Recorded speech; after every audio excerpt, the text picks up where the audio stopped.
Georgia Southern, traditional FCS powerhouse and proud winner of a record 6 national titles.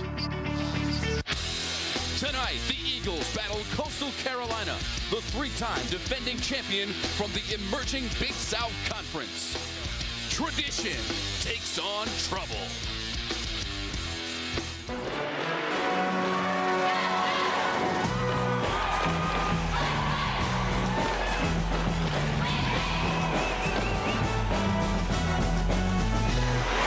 Georgia Southern players Jason Foster and Lamar Lewis getting loose, trying to go 2-0 for head coach Chris Hatcher.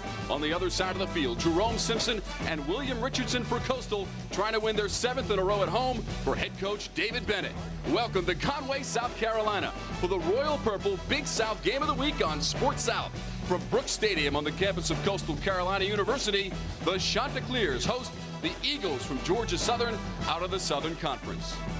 Great to have you with us for tonight's game. I'm Tom Wormy. 2 of the premier conferences in the South on display tonight. First for Coastal Carolina, a program on the rise after going to the playoffs last year. For Georgia Southern, trying to return to the championship tradition. They were 3-8 last year. Time to bring in my broadcast partner, Rod Smith. He's an NFL veteran and a member of the 1988 National Championship team from Notre Dame. And Rod, for Georgia Southern, they'll look to their first-year head coach, Chris Hatcher. He is their 3rd coach in the last 13 months. Well, with Chris Hatcher, Georgia Southern gets a fantastic coach, one of the bright young minds on the offensive side of the ball. His biggest challenge is going to be trying to get a program that's traditionally a running program into moving the ball through the air, which is really his forte. The quarterback for Georgia Southern is Jason Foster, without a doubt, one of the most dynamic players in the country, Rod. If you haven't had an opportunity to see Jason Foster play, you're in for a treat. He has that natural ability to make people miss. Not only can he beat you with his legs, but he's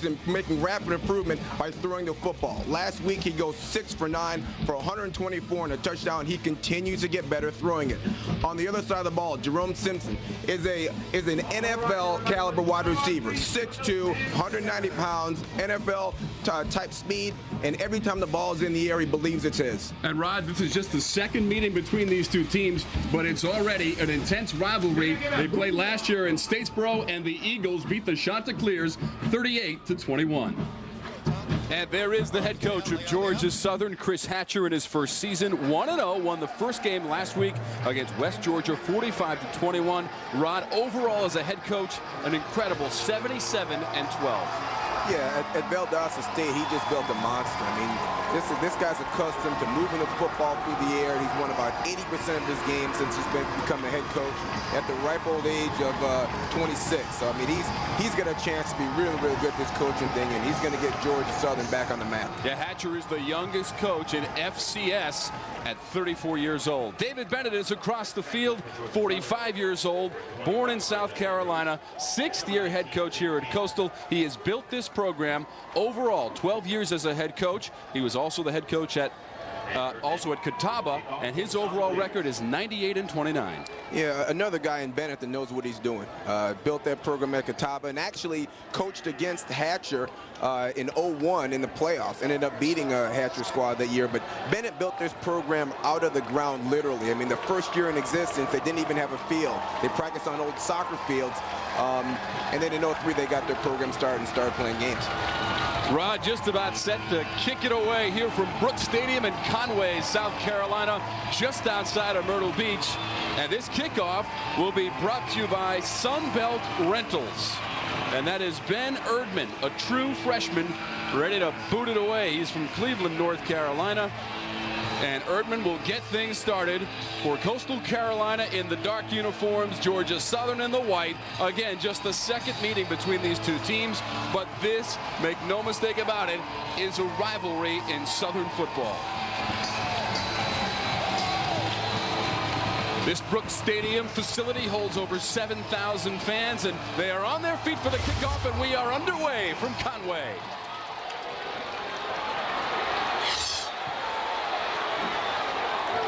Raja Andrews takes it up across the 25, mark it at the 26, 1st and 10 for Georgia Southern.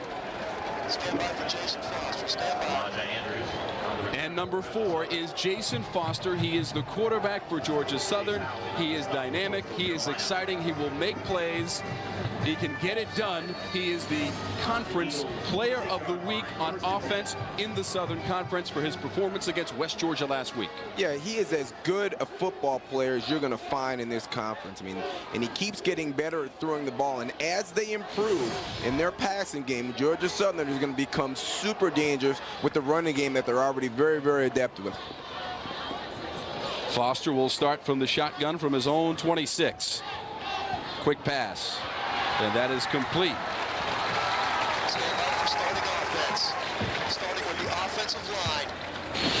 Here is the offensive line for Georgia Southern, anchored by Russell Orr, his 29th straight start tonight. The backs and receivers, Michael McIntosh had 1 catch last week, but it was an 81-yard touchdown catch, the 3rd longest play in school history through the air. 2nd and 4, 6-yard pickup on first down for Georgia Southern. Again to the air, and that is complete. Tim Camp. Camp across the 40 towards midfield, and he'll be brought down at the 49. Coach Hatcher doing a great job of trying to get his quarterback into the game by giving him short throws, easy completions, get the ball in the perimeter, make the cornerbacks and safeties have to tackle people in space. This is where Georgia Southern is strong. If they can get some space on you, they can make you miss. They've got a lot of speed, and I like the game Hatcher's calling so far. Tim Camp on the reception. Produces a first down, the first one of the game for Georgia Southern on its 2nd play from scrimmage. 1st and 10 from its own 49. Foster. Has to turn on the Jets and taken down. Number 38, Chris Walls, made a great open field tackle on perhaps the toughest guy to make that play on. And here is the Coastal defense. You take a look at the defensive line. Number 43, Philip Obo, starting 11 tackles and 3 for loss last week. The linebackers right there. Anthony Steele leads the way there with 11 tackles and 1 fumble recovery in the first 2 games of the season. In the secondary, Mario Norman, 12 tackles and a sack so far this season. Foster keeps, and he'll pick up 3 or 4. It'll bring up 3rd and short for Georgia Southern on its opening drive here at Brooks Stadium.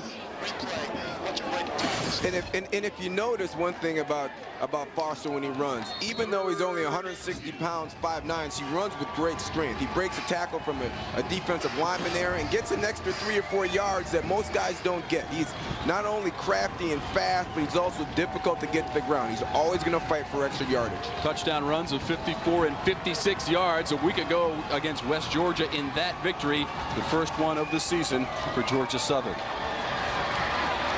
They go right up the middle. It is very close to the marker. Big pile.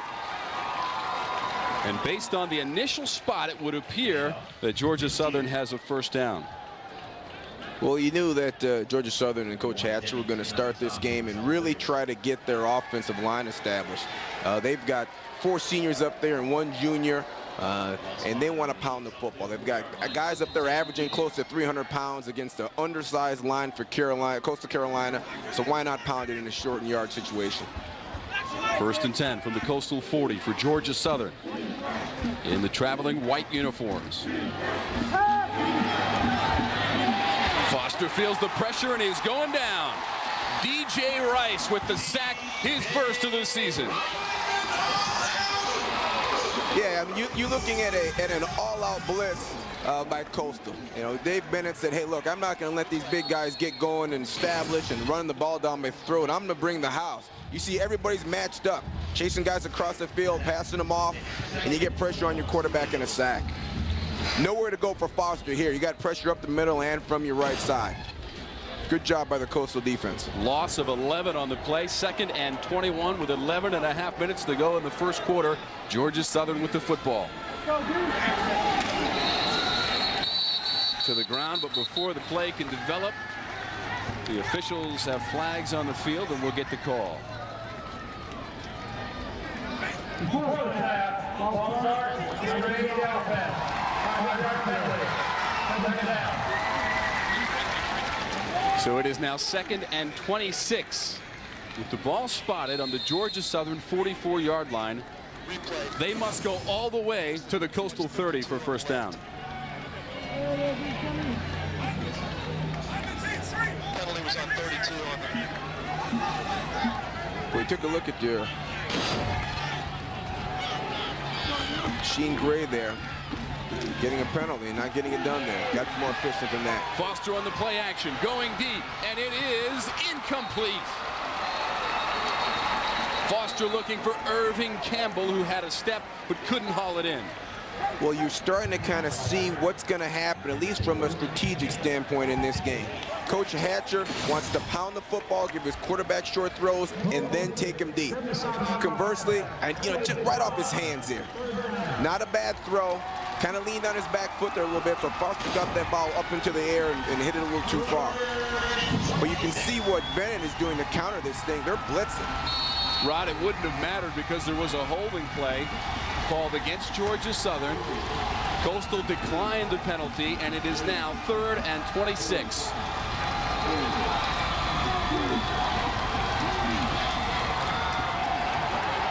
Foster takes off inside the 40 and taken down inside the 35 to the 34, still shy of a first down. I was just getting ready to say, you don't have a whole lot of plays in the playbook designed to get you 34 yards. But why not put the ball in the hands of your very best football player and let him make something happen? Let him do what he does best, and that's caused problems in the open field.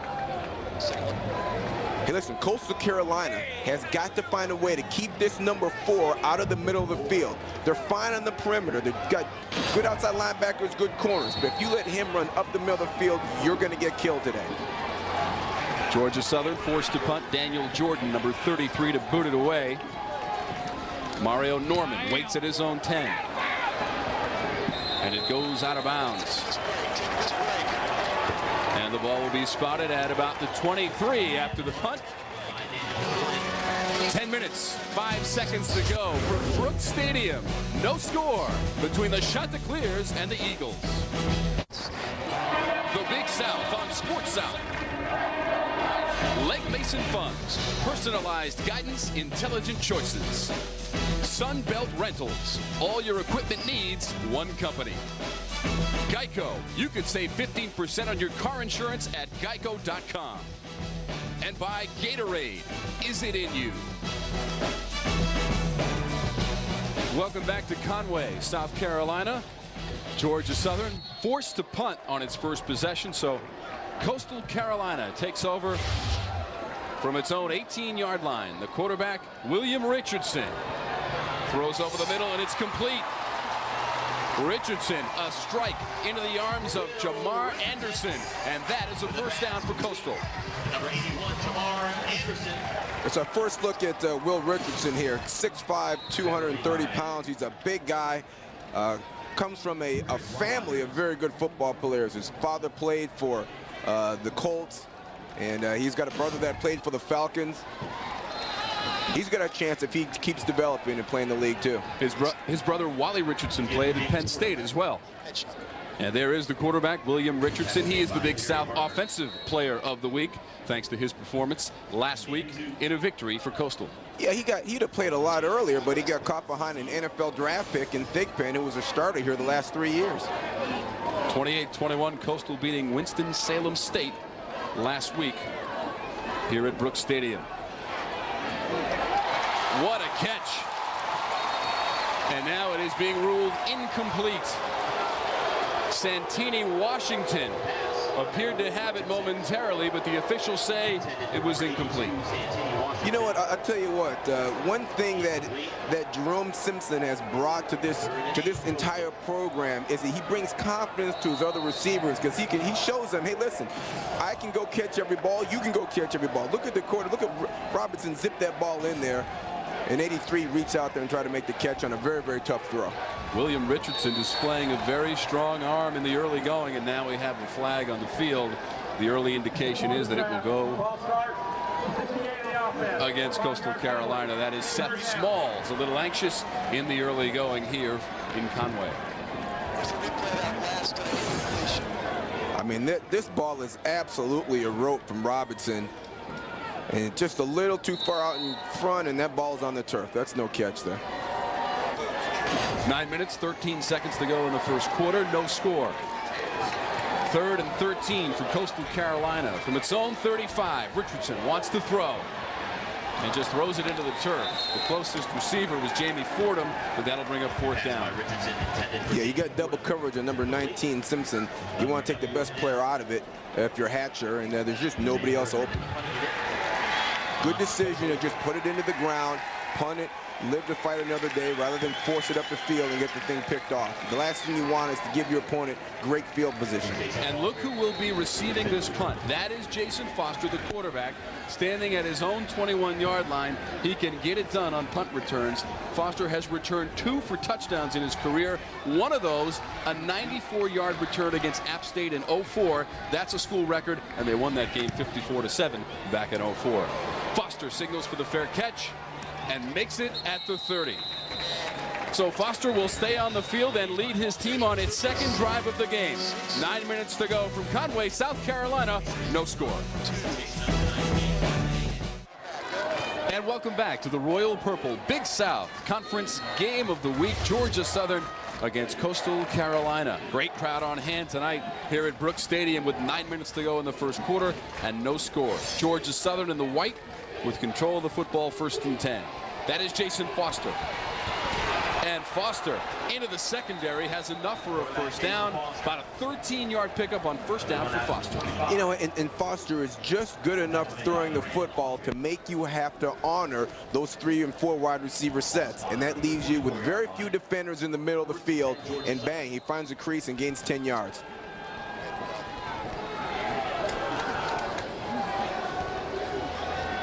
First and 10 for Georgia Southern from its own 44-yard line. And we got an audible, going to run it the other way here.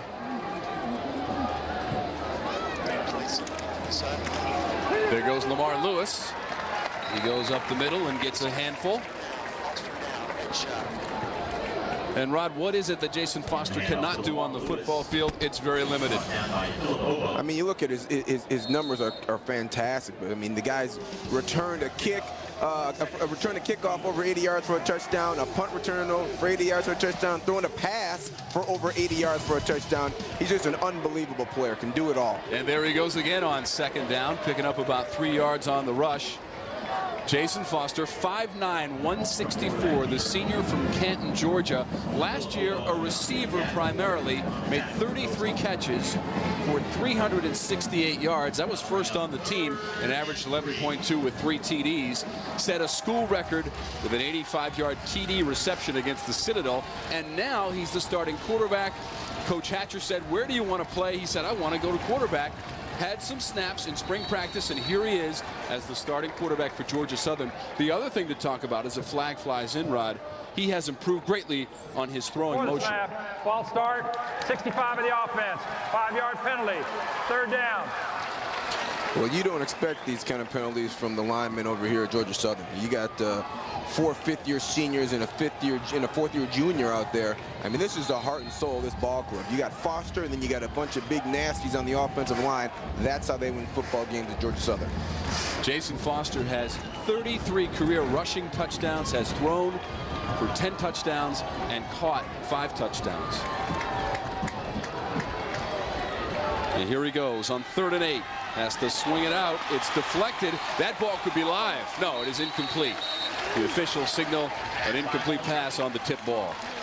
I would bet you that if you took Foster and you lined him up at cornerback, it'd be about 3 or 4 seasons, and he'd have a pickoff for an 80-yard for a touchdown. I mean, he's just that good an athlete. Now he tries to get the ball swung out to the side here, and it just we got defensive end right in the way. Warren Jennings making a great play, getting his hands up and getting that thing knocked down.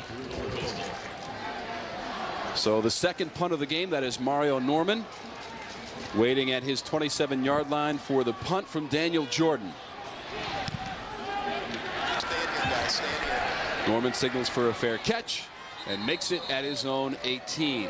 So Coastal Carolina will come out for its 2nd offensive series.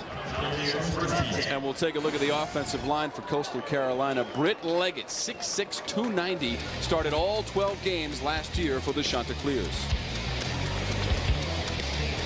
The backs and receivers, the freshman, number 22, Eric O'Neal. Keep an eye on him. Freshman of the week in the Big South versus Winston-Salem State last week. 77 yards rushing and 44 receiving.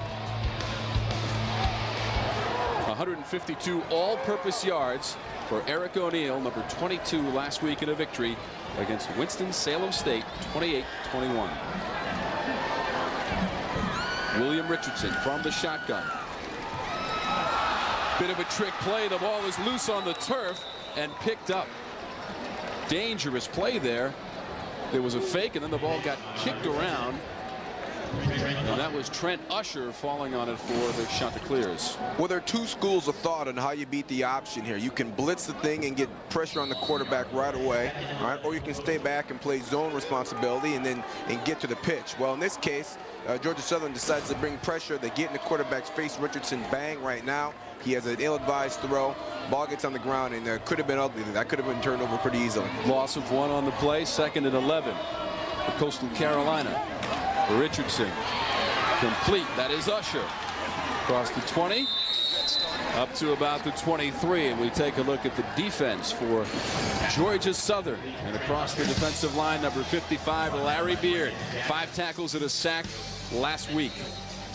The linebackers led by Quentin Taylor in the middle. 7 tackles last week for the transfer from Ole Miss. And in the secondary, Chris Covington. An interesting story. The leading rusher for Georgia Southern last year. Now he moves into the defensive backfield. 3rd and 3 for the Chanticleers. Over the middle, complete.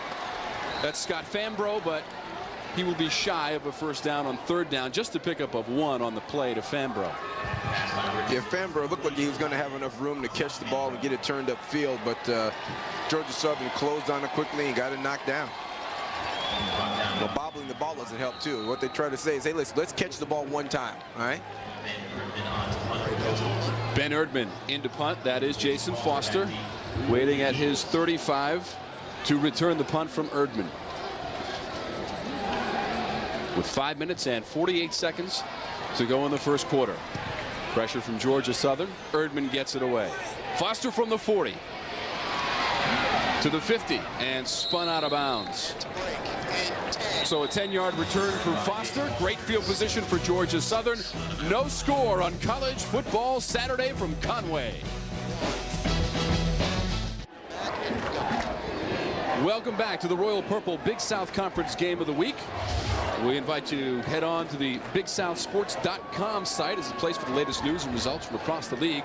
While there, sign up for the Big South Edge presented by State Farm to view live web streaming of the conference's regular season and championship events. Also, register for the State Farm Bowl Game giveaway. Check out the Crocs Big South scoreboard and the Royal Purple Conference standings. That's BigSouthSports.com.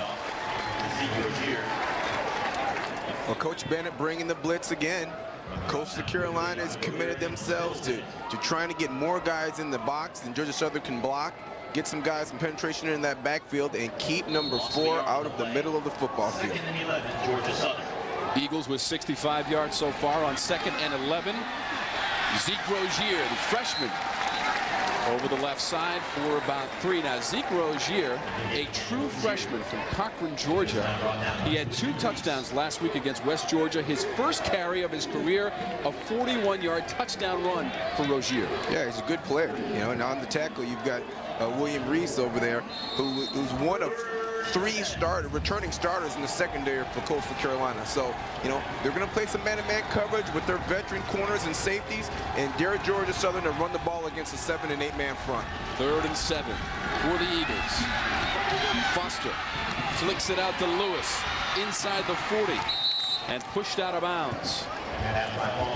And that'll be a first down for Georgia Southern. Now, that's a great example of the type of improvement Coach Hatcher was telling us that his quarterback has made. Foster rolls out to the right. Instead of just running the ball, he slows down. He keeps his shoulders squared to the line of scrimmage and throws that ball forward on the line, leads his back perfectly, and bang, he's up the sidelines. On first down, back to the ground for Georgia Southern. That's by Foster. Foster flinging it out to Michael McIntosh. And now Georgia Southern going with a bit of a hurry-up offense here. Get a good look at DJ Rice. 2nd and 6, Georgia Southern. 2nd and 6 for the Eagles. Foster has it. Inside the 20 to the 10. Dragging tacklers down to the goal line, and he is in.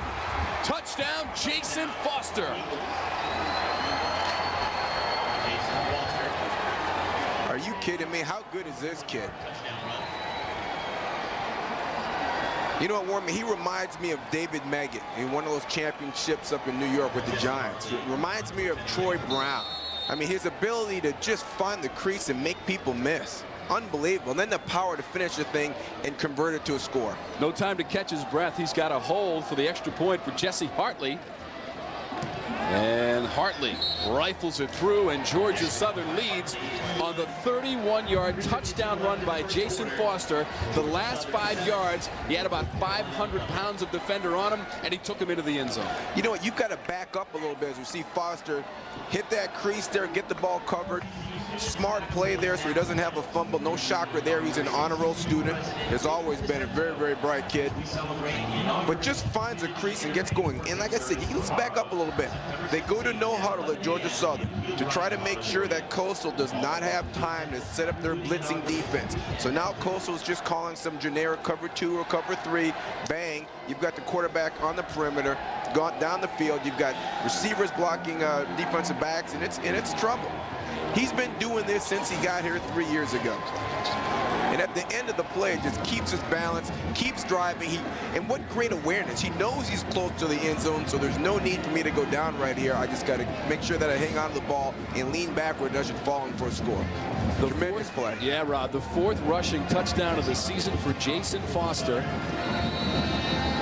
In the first game of the season against West Georgia, he ran for 231 yards, a career best in that victory, 45-21. Georgia Southern was actually down 11 points at the half, came back with 35 unanswered, 601 total yards in that game, 477 of them on the ground. Here comes Coastal returning the kickoff. Up to the 39.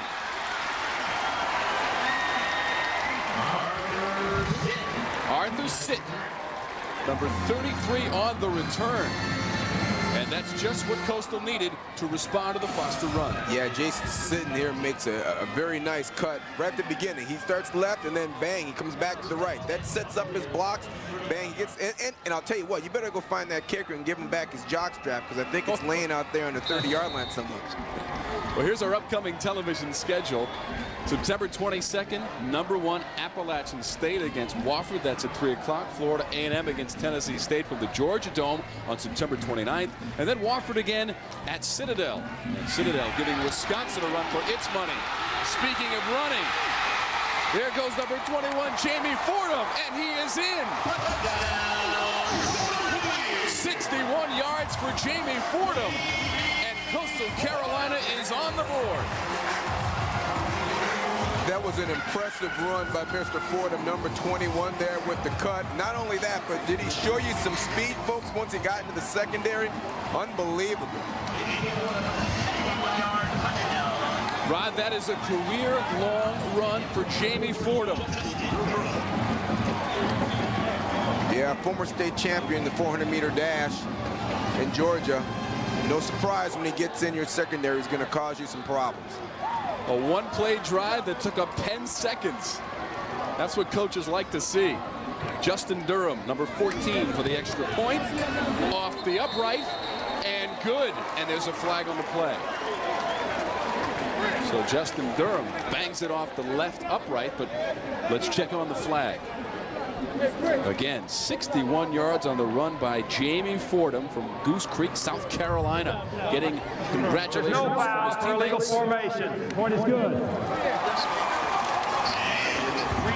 So the extra point is good, and we are all tied up at 7 after Jamie Fordham turns on the Jets and runs away from the entire Georgia Southern defense. Well, Hatcher has talked about this quite a bit, that if he really had a worry, a spot on his defense that was causing him a lot of unrest in the evenings, it's that defensive front. They're young, they're small, they're inexperienced, and they give up a play right up the middle of the field. The last thing you want to see is a safety, is a guy coming right up the middle of the field. Yep, it's an easy tackle if he's on the sidelines, but if you've got Fordham coming down the middle of the field with his speed, you've got a problem. A career-long 61-yard TD run for Jamie Fordham. Last week, he had 15 rushes for 47 yards against Winston-Salem State. His previous long rush was 29 yards. Will kick off for the Chanticleers. As Tim Camp. Jamie Fordham lighting up the crowd here at Brooks Stadium with an electric run with 3 minutes and 35 seconds to go in the first quarter, and David Bennett's team has tied up this ball game. You know what I mean? What's the solution? I mean, both coaches are trying to be aggressive with their defenses because they're worried about the front. So they're blitzing to get extra guys to the quarterback, create pressure. What that does, though, is create small gaps in your defense. And if you get Fordham in your secondary, or you get Jason Foster in your secondary, they are not going to be tackled. They're going to be big games and big plays. But then again, if you sit back and you play zone, you know, they just pound it at you and wear you down that way. I guess which poison do you want? Erdman to kick it away. Andrews from the 7. Across the 30. Andrews to the 35, and finally brought down at the 37. Well, Coastal Carolina, this program started in 2002. That was a preparatory season, just practice for David Bennett and his team. Since then, impressive numbers and 3-time Big South champions. Yeah, Coach Bennett, like I said, you said earlier, built a monster at Catawba. And won about 83% of his games there, and comes over to Coastal and builds this thing out of the ground. They practiced that first year, you mentioned, in 02 on an old soccer field. They had no stadium. They had temporary offices, worked out of a shed, and got it done. And now you look at them, and they're 3-time Big South champions. They even practiced on the golf team's driving range. I mean, they did anything to build a program here, and you can see the fruits of their labor here at Brooks Stadium. Right up the middle, on the ground, and that is Georgia Southern going to work.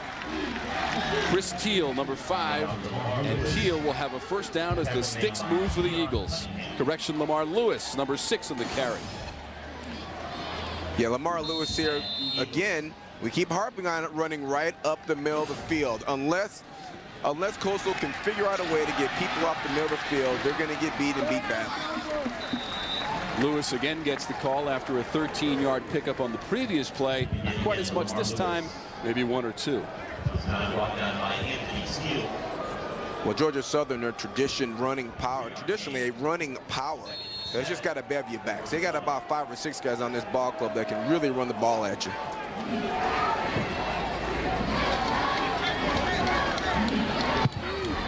Second and 7 for Georgia Southern.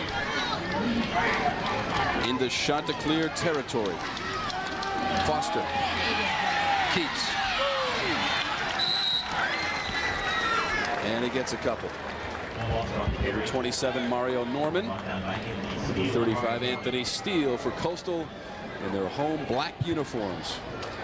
Yeah, for the Coastal Carolina defense, number 26, Reese, number 3, Brown, number 27, Norman, and number 30, Autry, and that secondary are really going to have to do a good job of playing their responsibility, being responsible for the pitch, being responsible for your wide receiver if he blocks and takes off. Because sooner or later, guarantee you, Foster's going to run that play fake and then try to go up top. Here comes Foster. Complete.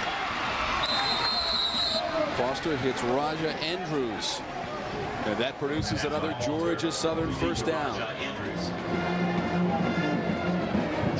Yep, they run it, they get it in their quarterback's hands and try to get him on the perimeter. Now what do you get? You're going to get a little fake on the inside and a little quick roll and bang, pop it out there. The secondary players for Coastal will be tested tonight mentally more than physically. 6-yard pickup down to the Coastal 36-yard line. Georgia Southern on the move. Foster has it. shakes Wow, by what a one man. Look at him Touchdown. go. To the end zone, Jason Foster. His second touchdown run of the game, his 5th of the season. And just made it look easy. He got one-on-one with the defensive end, shook him all the way to the ground. I mean, somebody may have lost an ankle out there on the 20-yard line. He gets in the secondary, and it is trouble. What a move on the DN here. Look at this, folks. That's just now. See ya. Whoop. 2 guys on the ground. Unbelievable. You can't coach that right there. That's just God-given talent. 36 yards on the touchdown run from Foster. He has 106 yards rushing here in the first quarter on 9 carries as Georgia Southern adds the extra point and leads 14-7. Jason Foster, as advertised, 36 yards to the house, his second TD run of the night. Now look at this. If you get Foster one-on-one with your safeties, you're going to have problems. Now, number 35, you've got to close the gap there. You've got to get closer to the line of scrimmage. Anthony Steele has got to get closer to the line of scrimmage. Keep moving up. Don't plant your feet. He's going to make you miss. You stop, he stops, he's gone. Touchdown, Foster. You know, that guy's going to play in the pros somewhere. I don't know if it's as a kick returner or a punt returner. But a guy like that can be dangerous even on the next level with his speed. If you can just give him the ball and get him in open space, he does such a great job of making people miss and avoiding tacklers that I think he's got a future. 5th touchdown run of the season for Jason Foster. We talked to Coach Chris Hatcher about this, and Hatcher does a unique thing in spring practice. He asks the players, where do you want to play, and lets them go to that position. Then they make the determination once practice continues prior to the season, and Foster wanted to try quarterback. He had done it previously in his career at Georgia Southern, played receiver, played running back, but he is in a great position now, and Chris Hatcher made a great decision to put him there. But what better way to get buy-in and commitment from your players than to ask them where they want to play and then allow them the freedom to do it. Jesse Hartley to boot it away for the Eagles. Kickoffs this year in college football move back to the 30-yard line to encourage returns. And we get one here across the 20. That is Sitton. And they'll spot the ball at about the 21-yard line. And Coastal will take over deep in its own territory. Trailing 14-7 with 1.5 minutes to go here in the first quarter from beautiful Brooks Stadium in Conway, South Carolina, just outside Myrtle Beach. And you think it's time that Coastal Carolina starts to feed their stud, Jerome Simpson? I mean, he hasn't touched the ball today. You want to get him involved. You got to find a way to get him the ball somehow, some way. The Eagles dominating the rushing battle, which is what they always do. Did it last week, ran for 477 yards in a victory. That's crazy, those numbers. Richardson, complete. Fambro. A host of tacklers slammed Fambro to the turf after a minimal gain, maybe 2 yards on the play. Yeah, you want to get your quarterback started, get him warmed up. Howard Bowler comes up and makes a tackle, surrounded by 8 of the jerseys. Georgia Southern is doing a great job of running to the football. If you are small and you are undersized, you've got to beat people with commitment. Commitment from all your guys on defense to run to the ball. 2nd and 6 for Coastal. We're inside 1 minute to play here in the first quarter. Richardson tried to swing it into the flat, and it was incomplete. And he was looking towards Jerome Simpson, and they have not connected so far. Simpson, the leading receiver, has 6 catches for 158 yards and 1 touchdown so far this season, but he has 34 touchdowns for his career, 126 career catches, the touchdown mark of 34, the active leader in the football championship subdivision. 3rd and long for the Chanticleers. 46 seconds to play in the first. And you got Simpson in one-on-one coverage, beats it. And there he is for a first down. First catch of the game for Jerome Simpson. Good job by Jerome Simpson getting free of the jam and taking the right angle. Getting inside your cornerback to catch this slant ball is all about the angle that you take across the field. If you're too flat, you don't get enough yards, and if you're too deep, the corner can cover you up. 13-yard pickup on the play. 32 seconds to go in the first quarter. from their own 38 for Coastal. Richardson from the shotgun. Hands it off. A couple of yards there for Eric O'Neill, the freshman. Clock continues to tick, and it appears that Coastal will let it run out. When we start the second quarter, it will be 2nd and 8 for Coastal as the teams switch sides. David Bennett, the head coach here at Coastal Carolina, his 6th year. What a program he has built. They went to the playoffs last year for the first time ever, but remember, the program started in '02. Right now they trail by 7 to Georgia Southern, 14-7. We're coming right back. And welcome back to the Royal Purple Big South Conference Game of the Week. Georgia Southern leading Coastal Carolina 14-7. Coastal Carolina from the Big South, and Georgia Southern from the Southern Conference. Richardson incomplete on the far sideline, and he was looking for Simpson, and it was incomplete. The defense provided by Brandon Jackson as we look at the numbers from the first quarter. Well, you look at the time of possession. I mean, it is more than double for Georgia State, and that's the Georgia South, and that's exactly what they do. They control the football on the ground, they hold it, they tire out your defensive front, and then late in games they put the knockout blow on you with long runs by Foster. 3rd and 7 for Coastal Carolina. Richardson, flush from the pocket, gets away from one man. Across the 45, but shy of a first down for Coastal Carolina, and they will be forced to punt. You get the sense of Will Richardson being this is his first year as a starter there. You know, in a 3rd and long situation, you want to stay lateral behind the line and at least try to get the ball delivered to somebody, if not throw it out of bounds. But as soon as you cross the line of scrimmage, you avoid any opportunity to move the chains. Erdman to punt it away. Roger Andrews stands at his own 15-yard line to receive the punt.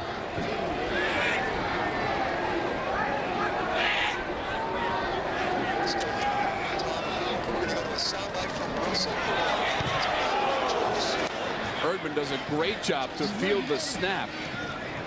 Roger Andrews lets it go, and Coastal will down it at its own 17.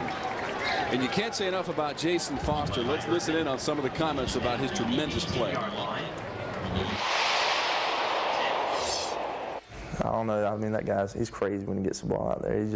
He gets in a whole different world. Like nobody's out there with him. He just run around.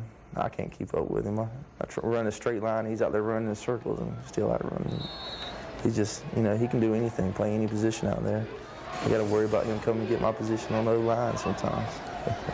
Russell Orr, 29th straight start for him. He's seen a lot of Jason Foster over the years. Russell almost at a loss for words for Jason Foster, and I think a lot of people might feel that way, especially after you witness what he has done in the first 15 minutes of this game, Rod, against a team the caliber of Coastal Carolina. Yeah, I mean, you're talking about his 13th 100-yard rushing game, his 15th multi-TD game. I mean, his numbers are just incredible. And he does it against every defense, against people that blitz, people that play back, people that play man. He is just a big-time weapon for Georgia Southern. On 2nd and 7 for Georgia Southern. Foster with the handoff.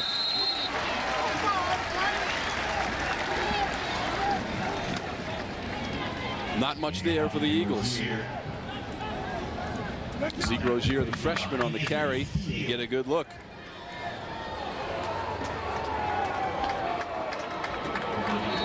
Yeah, between Rozier for Georgia Southern and O'Neill for Coastal Carolina, you've got 2 freshmen, highly touted freshman running backs that should get nothing but better.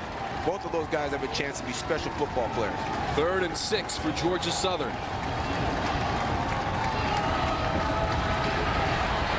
Foster intercepted. Keon Cunningham inside the 10, down to the 6. Keon Leon Cunningham, his first interception of the season, picking off Jason Foster. And here comes Coastal Carolina on the turnover. Cunningham, number 4, makes a great break on this football. Now, it wasn't a perfect pass. We're talking about Foster, who's still got a long way to go before he's adept at throwing the football.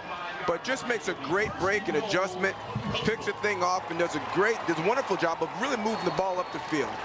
He wasn't satisfied with just picking it off. He wanted to score the ball. Foster tries to force it in here. It gets tipped off a helmet. That's part of the disadvantage of being a 5'9" quarterback, is you got to get the ball over the big guy somehow.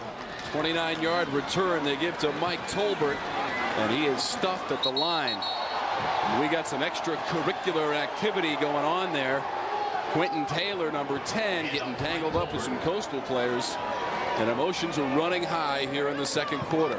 Folks, these teams only meeting for the second time ever. But talking to the coaches and the players, this is a rivalry here in South Carolina between Georgia Southern and Coastal Carolina. Oh, it's a huge game. I mean, you're talking about two teams that are both receiving votes in the coaches' poll. Hey, the winner's on track to get to the playoffs, move up in the rankings. The loser's going to be in trouble. Tolbert again. Spins down to the 5, gets away and into the end zone. What a run by Mike Tolbert. Broke a couple of tackles, and he's in for the score. You know, you think about Mike Tolbert at 5'10", 250 pounds. The senior has been a starter since the day he got to campus. He runs right through the tackle of number 10, Quentin Taylor, who is the enforcer, okay? Quentin Taylor gets over there and just gets run right over the top of him. Mike Tolbert's another one of the guys that the scouts told me has a chance to play in the NFL. They're giving him a good hard look. He's got great mobility for a guy with his size. Big Mike Tolbert rumbles into the end zone, made a spin move, and then dove in. The extra point is good from Justin Durham, and we are all tied up at 14 with 11:43 to go in the half. Tolbert taking it to the house. We're tied up at 14. And welcome back to the Royal Purple Big South Conference game of the week. You get a good look at big number 40 Mike Tolbert. Takes his 245-pound frame into the end zone for the first time this season, Rod. And we talked about his mobility. You've got to imagine that play was supposed to be run to the right side of the line of scrimmage there. He spins off a tackle, goes left, and runs over everything Quentin Taylor, the middle linebacker for Georgia Southern. Big time run there. Mike Tolbert had 7 touchdown runs last season, also had 1 receiving, and he gets his first of the season right here in the second quarter to tie it up with Georgia Southern. Kickoff return by Tim Camp for Georgia Southern, and the big man getting a breather on the sidelines. Let's take one more look at this run as he broke a couple of tackles. Yeah, and this is why the NFL scouts are excited about him. I mean, he runs over Chris Covington, really is the first one that has a shot. And then Quentin Taylor, number 10, the transfer in from MSU, tries to pull him down and gets nothing there. If you find a guy that's 250 pounds, that's 5'10", he has a low center of gravity. If he has good mobility, he can be a force in the professional level. 5'10", 245, the senior from Douglasville, Georgia. That was a quick drive after the interception.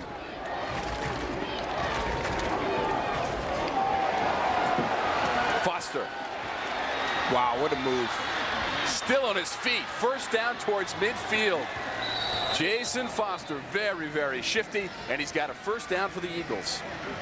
Are you kidding me? I mean, he is destroying people's angles. There's a cornerback on the outside looking in who's got the angle. The play's dead. Foster freezes him right there and goes right around him. Unbelievable. Big time. You know, he's starting to remind me less of Troy Brown and more of Barry Sanders as I watch him. He's got that kind of movement. High praise from Rod Smith as that ball sails out of bounds. That was a 14-yard rush for Jason Foster. He has 10 rushes tonight for 120 yards and 2 touchdowns. And he's exhausted. He should be tired. Yeah, and I've always wondered how these guys do it. You know, if a guy's going to run the ball for 15, 20 yards,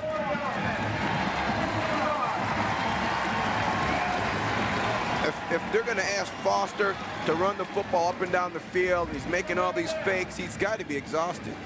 And then you ask him to try to throw a touch pass to the sideline, it's just going to be difficult to do. After being tackled. Now, where's our personal foul here? Yeah, that's unnecessary. That's going to get you a flag. It's Roger Andrews there, losing his cool. Can lose football games like that. That'll back Georgia Southern all the way back to its own 36. Lewis. And there's a flag on the play. So another flag. Warren Jennings. Flag down. And Georgia Southern will be backed up even further. Holding 68 of the offense. The penalties decline. Third down. Penalty decline. It'll bring up third down, but Jason Foster has been exciting and dynamic and done everything for the Eagles. You know, we talked in the open about his ability to make people miss. I mean, Coach Bennett from Coastal Carolina said that Jason Foster, is without a doubt the fastest person with a football in his hands as he's ever coached against. He is truly a special player. 3rd and 22. Foster already 20 yards rushing here in the first half. And now he throws it deep. Overthrows his receiver. And that'll bring up 4th down. And that just goes back to technique and inexperience of throwing the football. Jason Foster gets back in the pocket there and just overstrides a little bit as he tries to step into the throw. Bang, that ball's going to come out high and going to come out long. It's impossible to be accurate with your legs so spread apart. Mario Norman, number 27 for Coastal, will wait for the punt. Upcoming from Daniel Jordan. Norman standing at his own 26-yard line. He will just watch that sail out of bounds. 10 minutes, 46 seconds to go in the second quarter, all tied up at 14 from Conway, South Carolina. Welcome back to the Royal Purple Big South Conference game of the week, all tied up at 14 between Georgia Southern and Coastal Carolina.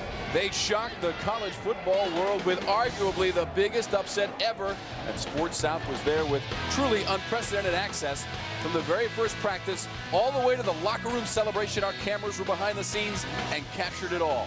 Tune in to Sports South tonight at 10 p.m. Eastern for the debut of Under the Lights Appalachian State football. Date with Destiny. And Appalachian State a winner today over Northern Arizona, 34-21. They are now 3-0 as they travel to Wofford next Saturday. And you can see that game right here on Sports South. We're going to see Jamie Fordham there just ripping off the run and not only showing great speed, but also great power. Running right through a tackle. 13-yard run for Fordham. First down for Coastal from its own 41-yard line. Fordham again.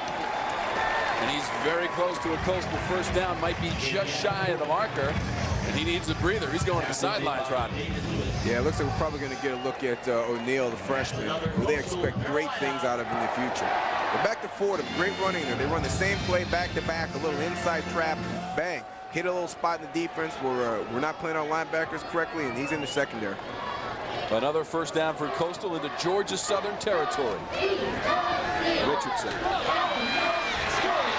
Jamar Anderson driven back. Chris Covington leading the way. Yeah, Covington, an interesting story. He was actually freshman of the year 2 years ago. Got moved to corner after actually running for 150-plus yards against this very same Coastal Carolina team. Coach, like you talked about, Hatcher said, where do you want to play? He said, I'd rather play corner. Boom, now he's out here making tackles. Covington 7 tackles last week as a flag flies in the victory over Winston. Before the snap, correction. ball start, 72 offense, 5-yard penalty, second down. Georgia Southern beat West Georgia last week. Penalty goes against the Chanticleers.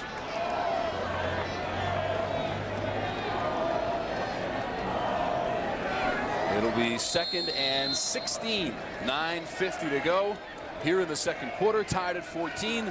Coastal with the ball. Richardson looking deep. Now has to run out of the pocket, and he dives up ahead. Number 99, Damon Suggs, put the touch on Will Richardson. And that'll bring up third down for Coastal. Call it 3rd and 7.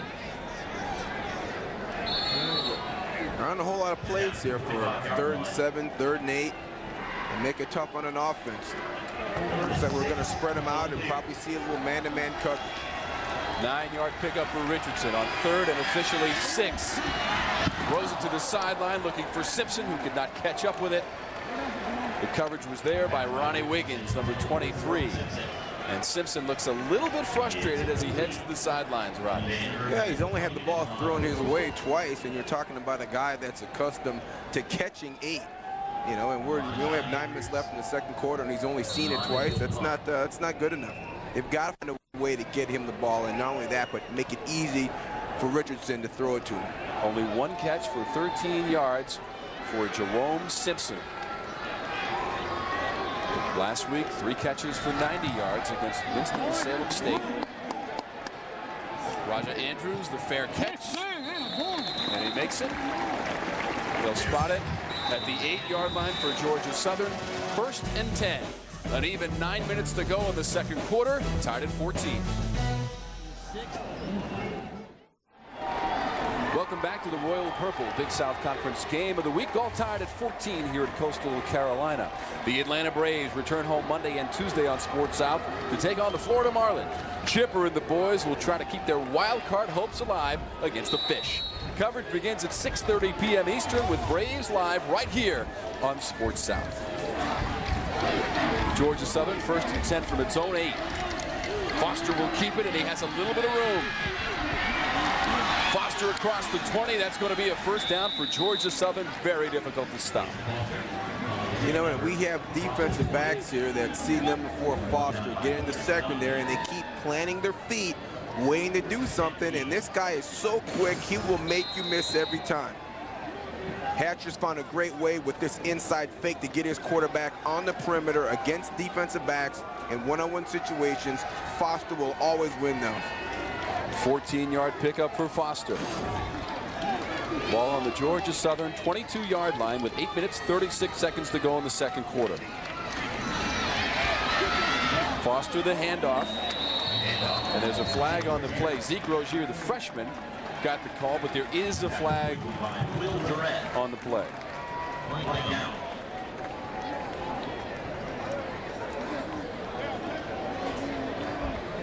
Our referee is Tom Zamorski, and we get the word. Holding, 70 the offense. 10-yard penalty, 1st down. Cole Fountain, number 70. Assess the holding infraction, and that'll move the line of scrimmage back to the Georgia Southern 12.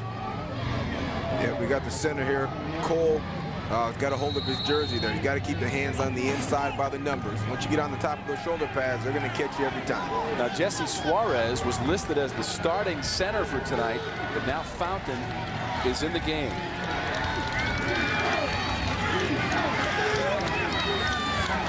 Rozier, running room, across the 40, and finally dragged out of bounds. Number 26, Whitman Reese, grabbed him by the shirt, but it's a big pickup for the freshman. 36 yards on the play for Zeke Rozier, the freshman from Cochran, Georgia. Well, Coach Bennett told us all week long that, again, much like Hatcher's defense at Georgia Southern, that our problem is being able to stop people from running the ball in between the tackles. That's more evidence of it. Now, you've got freshmen running down into your secondary. Zeke Rozier with 2 touchdown carries last week against West Georgia. This is Lewis, and he has room. Down to the 41. Another 1st down for Georgia Southern on successive plays. Inside of 8 minutes to go in the second quarter, tied at 14.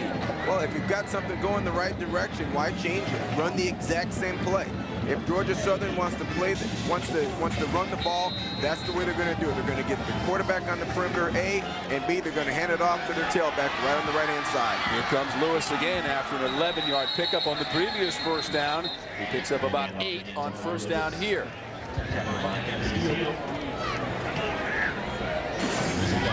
Yeah, you've got two fifth-year seniors, Russell Orr at tackle, and you've got Marcelo Estrada at right guard over there. They've been blocking together for 3 years straight. That's a lot of starts together.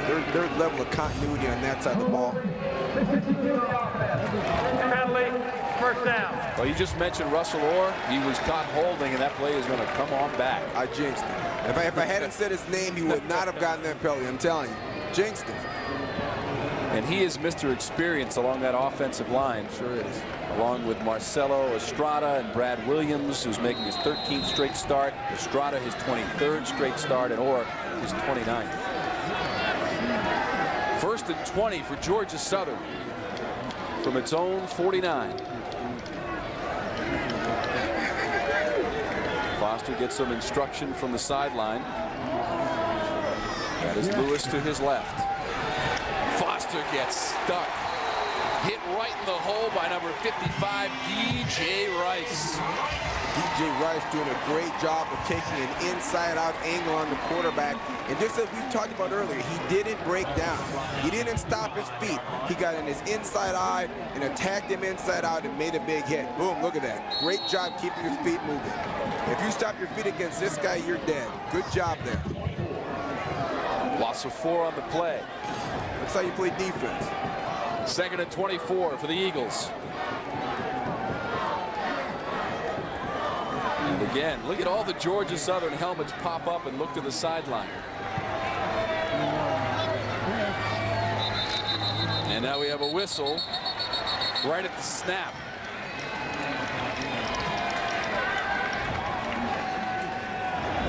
Timeout. Against the offense. That's their first charge timeout. Is a 30-second timeout. Georgia Southern calls its first timeout with 6 minutes 41 seconds to go. All even at 14 here at Brooks Stadium. Back and forth. We've had some big plays in this one, and Jason Foster has been a big factor as well.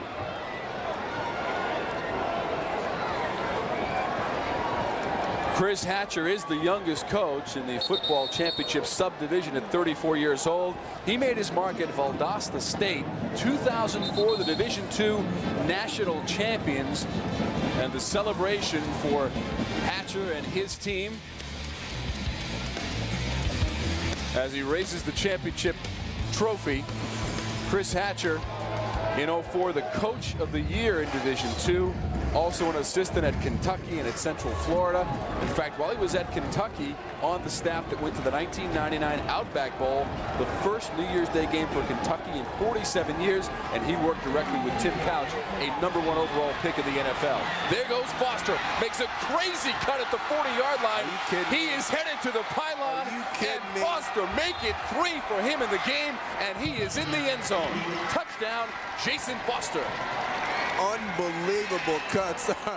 I can't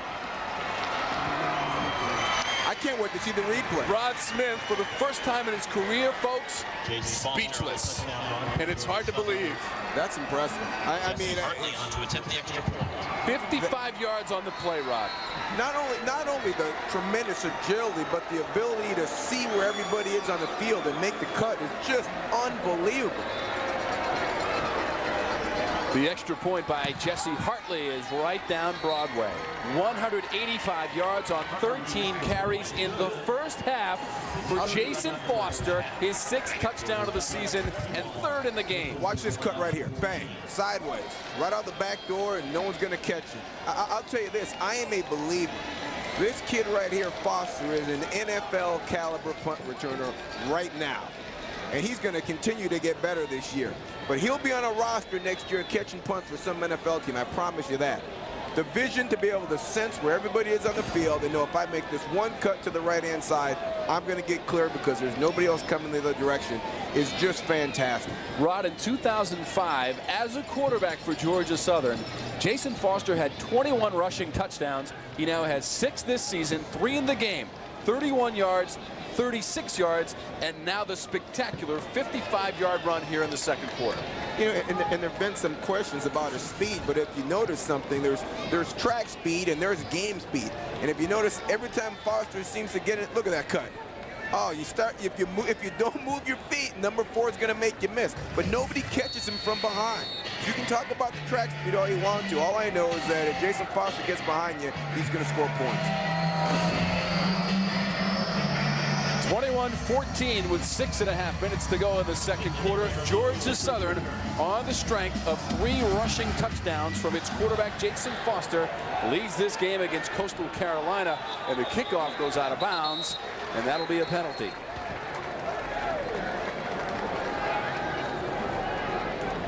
Kickoff by Hartley, out of bounds.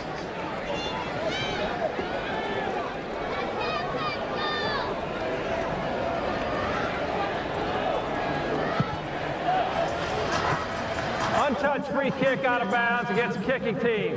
The ball will be put in play at the 35-yard line. First and 10 for Coastal from the 35. The Coastal program has grown by leaps and bounds since it started in 2002 under the direction of David Bennett. Take a look at some of the things that he has done. Just incredible, Rod. Yeah, he's done a fantastic job building this program, especially when you think about where they came from. I mean, 3 straight league titles, finally gets this team to a playoff. And you have to remember, they don't have an automatic bid. So, I mean, he's got to literally play his way and be voted into the playoffs. And the Georgia Southern defense coming up with a big play. 28, Chris Covington. Stops that one. That'll be a loss of 3 on the play. Bring up 2nd and 13.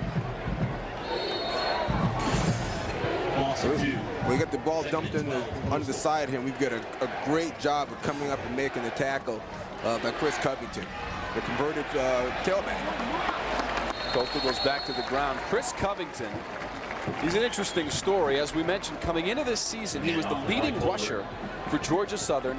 Now he is in the defensive backfield. Last year against Coastal Carolina, he rushed for 131 yards and a touchdown in that 38-21 victory in Statesboro. He is a criminal justice major, and he wants to work for the Secret Service. This is a very well-rounded kid who is getting it done in the secondary for the Eagles.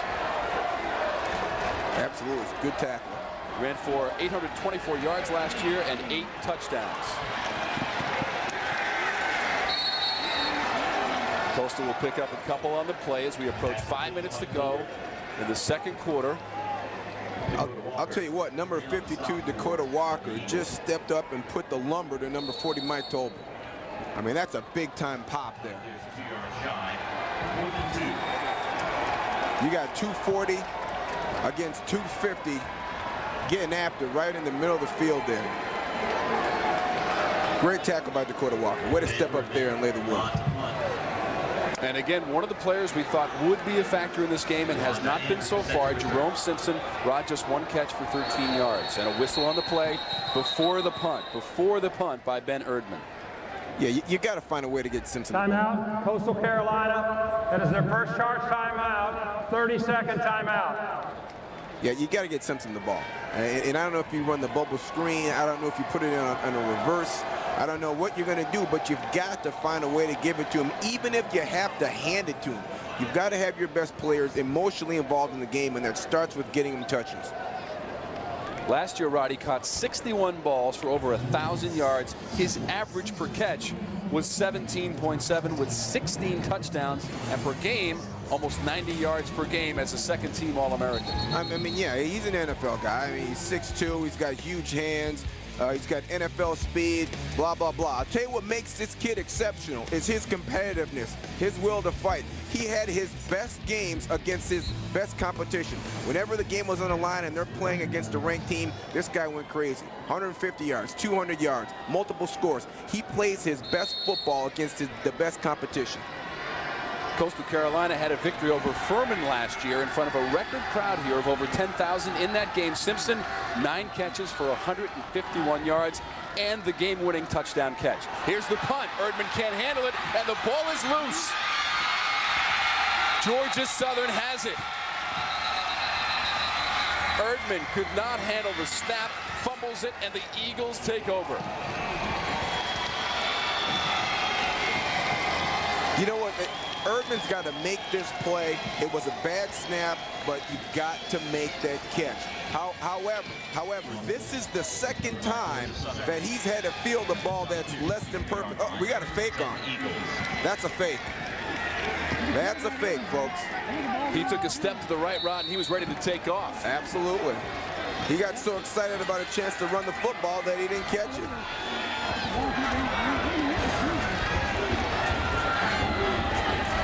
Georgia Southern, 1st and 10. We get a whistle and a flag.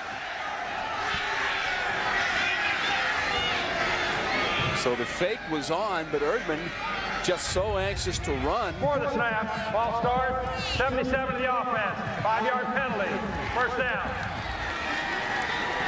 Yeah, Erdman was so excited to have his chance in the sun and run the football, move the chains, get the 1st down, that he forgot the most important part, and that's catching the football. That's an aggressive call. That's a very aggressive play call down here inside the 30-yard line. Maybe it's the fake is something you want to try to execute out the 50-yard line. But if you're going to do it down in here, you're putting yourself at risk. 77 was Pierce Gaboni, called for the infraction. Rozier on the carry. Clock continues to tick. 4 minutes, 20 seconds to go in the second quarter. The Eagles lead 21-14 over Coastal Carolina. We get a good look at the freshman, number 26, Zeke Rozier. Yeah, Georgia Southern getting it done on the ground against Coastal. I mean, and you're talking about, I mean, and at this rate, they're on their way to about 500 yards in the ground. Georgia Southern with 347 yards rushing last year in the victory against the Chanticleers. Foster lofts it up, but it's too long for his receiver, Michael McIntosh. That'll bring up 4th down for the Eagles. I mean, they had what they wanted. They had one-on-one single coverage on the outside. You've got McIntosh, who caught the 80-yarder last week for a touchdown, but just couldn't execute it. Without a post safety in the middle of the field, Foster should have led him across the field. Not up the field, but thrown that ball across the field. 3rd and 11 for the Eagles. Ball just inside the Coastal 25-yard line. And Georgia Southern and Chris Hatcher will call a timeout on this crucial play here. 3rd and 11. This drive started after Ben Erdman could not handle the snap. He was attempting a fake punt. It did not work out for Coastal. And Georgia Southern taking over here. 3rd and 11. Coming up, it's the State Farm halftime report. And we'll go around the Big South. We'll have an interview with the Big South Commissioner, Kyle Calander, and all our first half stats and highlights. That's coming up on the State Farm halftime report from Conway, South Carolina. The Royal Purple Big South Game of the Week. Georgia Southern, 3rd and 11. Ball spotted at the Coastal 24-yard line. Well, David Bennett. Even though it's third and long right here, I mean, you'd have to think you want to put the ball into your best player, Jason Foster's hands, and let him be creative and make something happen.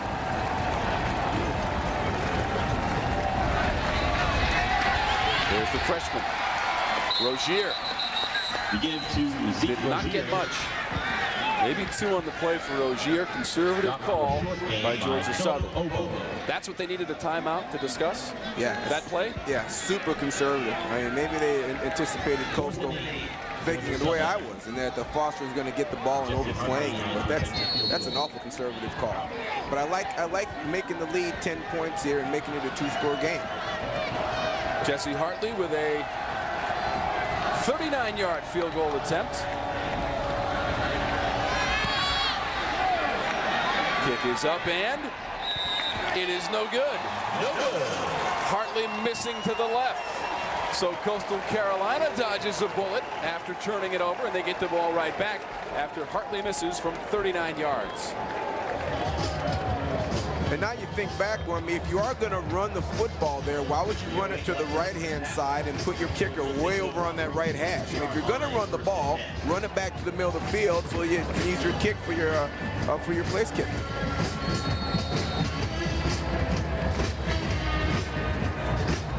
David Bennett's team survives that little scare here late in the second quarter, trailing 21-14. David Bennett spent 7 years as the head coach at Catawba in Salisbury, North Carolina. Led the Indians to 3 straight NCAA Division II playoff appearances. And these two coaches, this is not the first time they have met. It's the first time they're meeting on these particular teams. But they played in 2004. They played a playoff game in the Division II playoffs. That was in 01, correction, in the Division II quarterfinals. Catawba beating Valdosta 37-34 in overtime. That Catawba team with an 11-2 record that season. Yeah, Coach Hatcher still burns about that when talking to him off camera yesterday. He said, that's the game that hurts me more than any other I've ever lost. Richardson, incomplete and intercepted. Covington going the other way. Covington inside the 30, still on his feet. Down towards the 10, knocked out of bounds. At about the 12-yard line.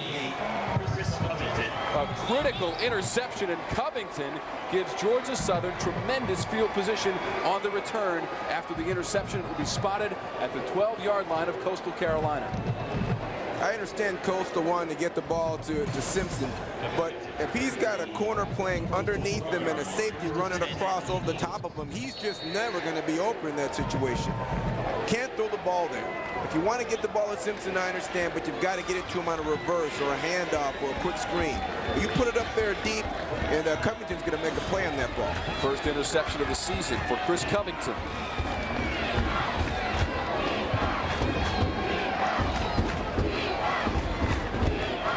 Rozier. He's dragged down. DJ Rice, number 55, made the initial contact on the true freshman Zeke Rozier. And on Zeke Rozier, DJ Rice is Story of the game thus far. 2 takeaways for the Eagles, but the Chants were the ones that cashed in their turnover. Scored 7 points off the interception earlier in the game from Keon Cunningham. And then the big man Mike Tolbert rumbled in for the touchdown off of the Cunningham interception. Foster keeps it and could not get away from the defense. Philip Obo, number 43, had a handful of jersey and would not let go. Loss of 3 on the play. Yeah, 51 Howie and the 35 Steele. I mean, these guys are starting to figure it out for Coastal Carolina on the defensive end, on the defensive line, the front 7, I should say. They're stopping this little inside read that Georgia Southern likes to run, and they're doing a great job of containing the quarterback. Foster hasn't done much since that last big run he had.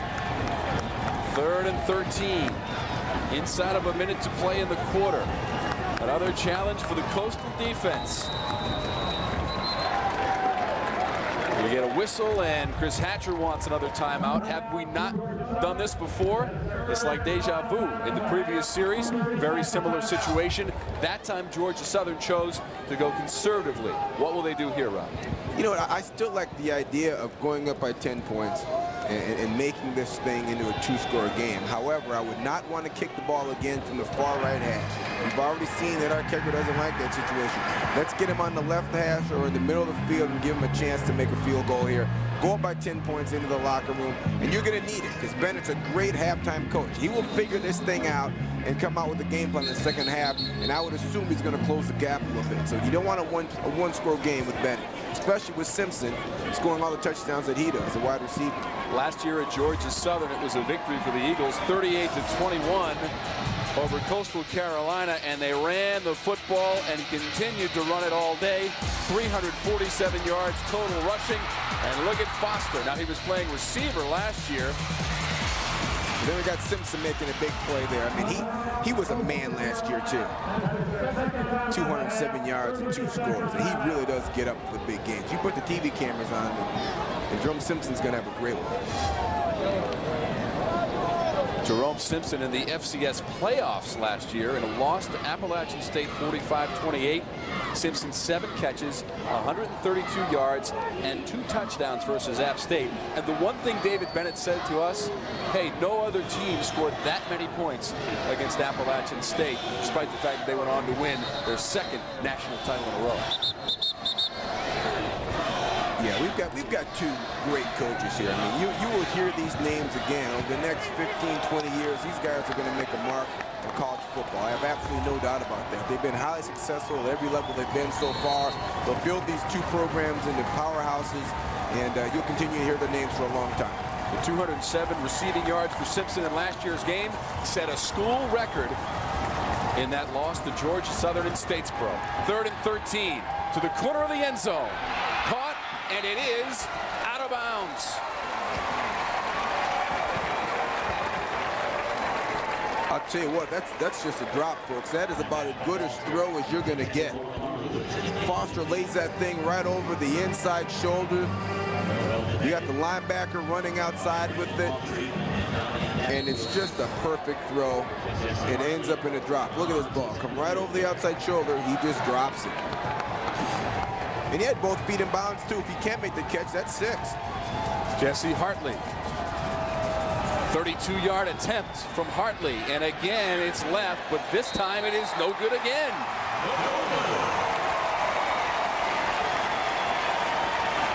Hartley missing left once again.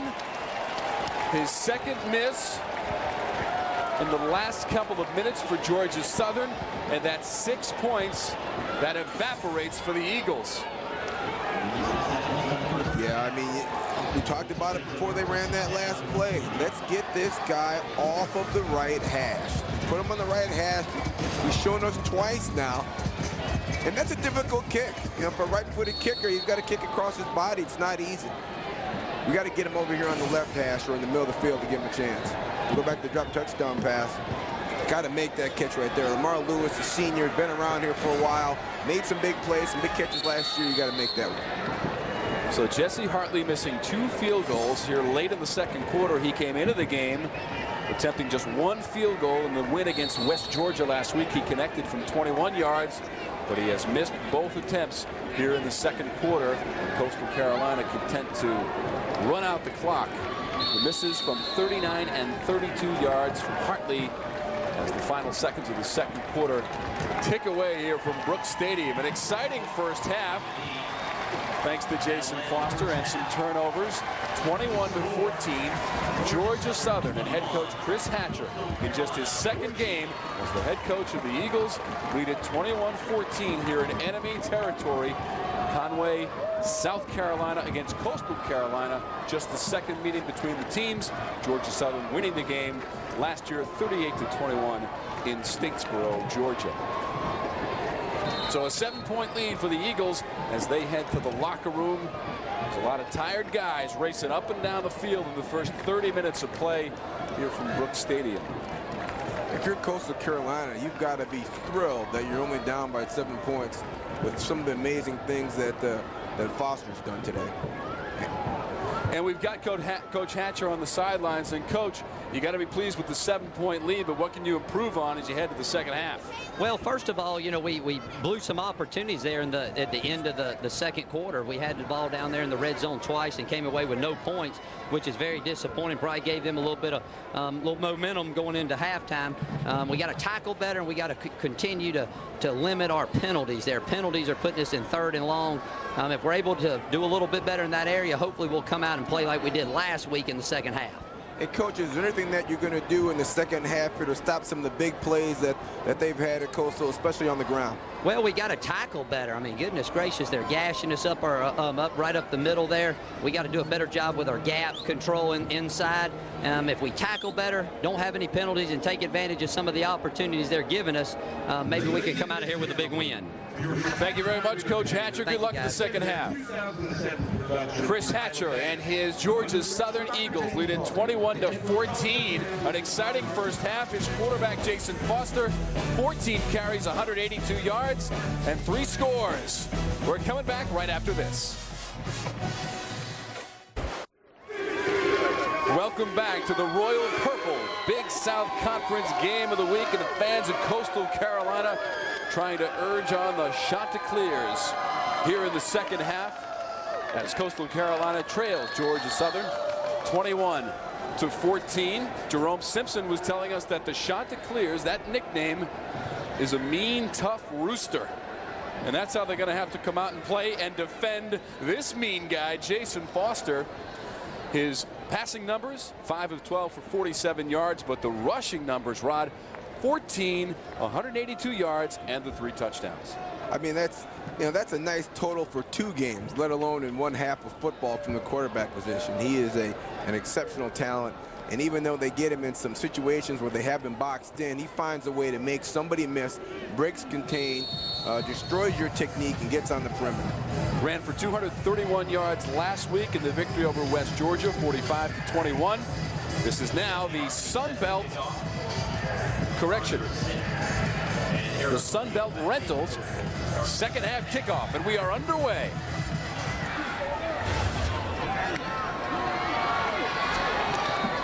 Sitton across the 30. Sitton hanging on to that football and backs his way up over the 40, and here comes a flag. Returned by Harper Sitton. Picked up by Henry Shaw. Flag down. David Bennett has some choice words for his players, specifically number 58, Kent Harper, on the special teams play, as the officials get together. David Bennett and head coach Chris Hatcher gracious enough to join us prior to our halftime report, and David Bennett coming out of the locker room joining us. And Coastal's done a nice job on their kickoff return all night long. I mean, there's no reason to hold when you've got these returners getting up the field as far as they are and as quickly as they are. There are 2 fouls on the play. During the return, block in the back against the kicking team. That'll be 10 yards from the end of the run. After the play, personal foul, unnecessary roughness against 48. That's 15 yards, first down. The unnecessary roughness against number 48, Tyler Campbell. And we're going to get a look at it right here.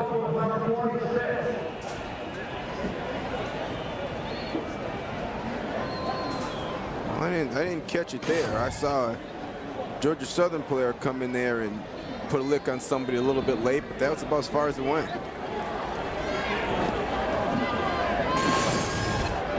These are the gentlemen we featured prior to our game tonight, Jason Foster and Jerome Simpson, and there's the comparison, Rob. Yeah, only the difference is here that Foster gets to catch the ball every snap, so he's going to have instant access to the ball versus Simpson does not as a wide receiver. Someone's got to be able to get it to him. Coastal Carolina on first down to the ground. Hand off to Jamie Fordham. Matt Wise, number 97, in on the stop for Georgia Southern. E.J. Webb, number 1, 5 tackles last week in that victory over West Georgia. Jamie Fordham carrying the ball there, not getting a whole lot, but he's won this job over a pretty good player in Eric O'Neill, who's backing him up. Richardson looking to throw. Incomplete.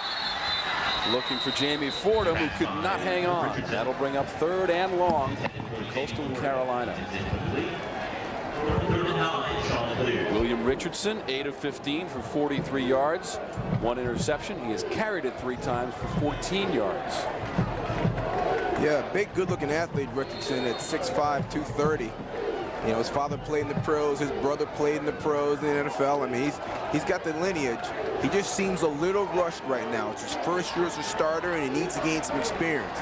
He's rushing just a little bit. In his 3rd career start, Richardson throws incomplete, looking for Simpson, who took a hit from Covington, and a flag comes out. You could hear the pop of the helmets from up here in the broadcast booth. And let's get the official word on this one. Pass interference, number 2 of the defense. The ball be put in place at the spot of the foul. First down. Brandon Jackson, number 2, called for the penalty. Brandon Jackson's playing some one-on-one coverage at the top of the screen, and he's got that arm draped around him. Yeah, he just got there a little bit early. But good defense. I mean, he's competing against a great wide receiver. Fordham tried to turn the corner and could not. He loses a yard on the play. It'll be 2nd and 11 for Coastal Carolina as we go inside of 14 minutes here in the 3rd quarter. I'd tell you what, Carson Hill doing a great job of standing up here and making a play on the perimeter. Getting up there and boom, just cutting the legs out. Good play by the sophomore, Carson Hill.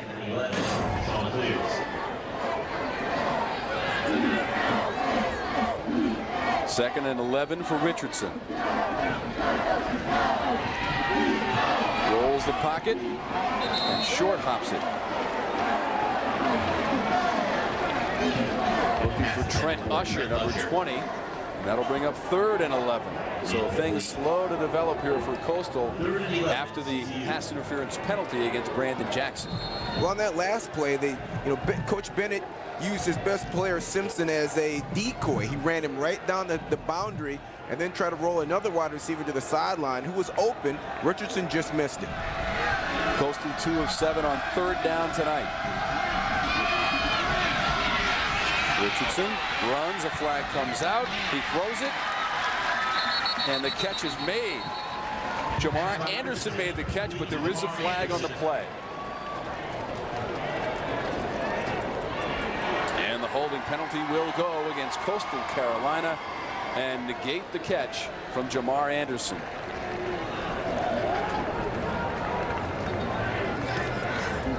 Holding 78 of the offense. 10-yard penalty, 3rd down. Britt Leggett guilty of the hold. Started all 12 games last season. You see the penalties, 8 for the Eagles and 72 yards. But Coastal, trouble with the holding penalty there. Well, Simpson's getting played real well by Brandon Jackson, excuse me. He's doing a great job on it. Coach Bennett alluding to that in our interview just before the start of the 3rd quarter as Richardson airs it out. Too much air. Looking for Simpson. And Chris Rogers, number 20, had the coverage on Simpson, who was one frustrated receiver at this point, Rob. Yeah, I don't know why you throw the ball up there in the double coverage. If they're going to have a safety in the middle of the field, they have a corner playing underneath and the linebacker running inside out on your best player, Simpson, then somebody else has got to be in a one-on-one situation, and you'd hope they could get free. Ben Erdman will punt it away.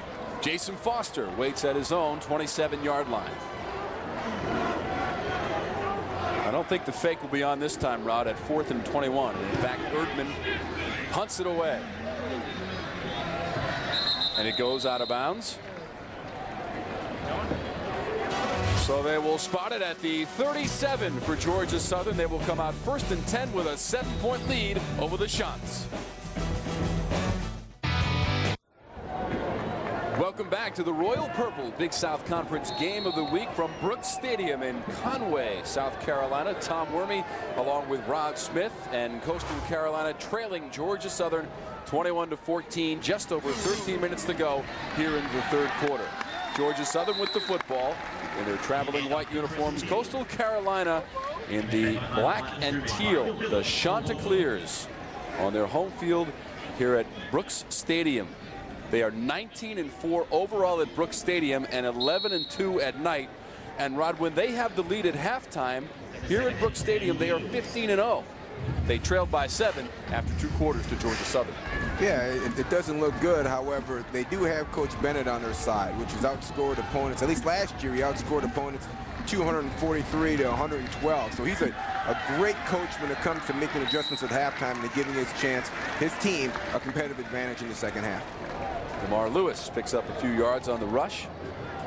Another game to Lamar Lewis. Anthony Steele in on the stop for Coastal Carolina. Jason Foster from the shotgun where he has been most of the game for Georgia Southern. 3rd and 10 from the Eagles' 40-yard line.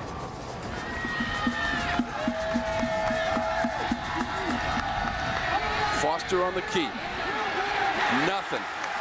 Tried to turn it back the other way and ran into a brick wall in the form of number 97, Warren Jennings. Warren Jennings did a great job of spreading down the line of scrimmage, playing with his pads out, playing with his hands, getting some separation, and then making the tackle. Good job here. You got outside contain. You've got to stay out there and make sure you get that ball turned inside.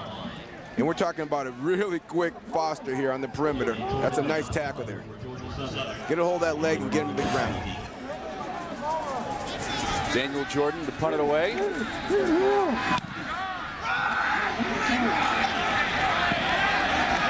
Takes a bounce and rolls deep into Coastal territory. And Mario Norman tried to make something of that, but they're going to be pinned back inside the 10. As that punt took a big bounce towards the Coastal end zone. David Bennett's team trails by 7 points, but they have the football. 21-14. Just over 11 minutes to play from Conway, South Carolina. Welcome back to the Royal Purple Big South Conference game of the week. 21-14. Coastal trailing Georgia Southern. They shocked the college football world with arguably the biggest upset ever, and Sports South was there with truly unprecedented access.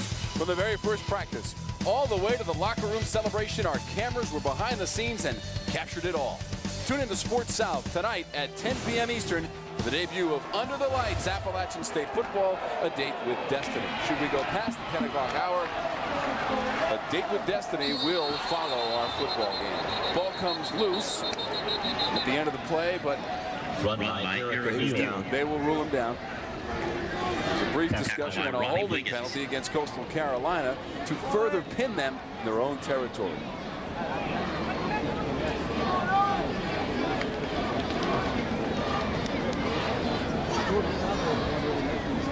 William Richardson, 8 of 17 and an interception. 68 of the offense, half the distance to the goal.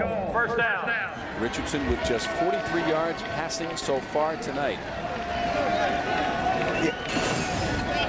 Yeah, the left guard, we got a little hold here. Trying to get your hands on the inside, but you can't hang on. Got to let him go there.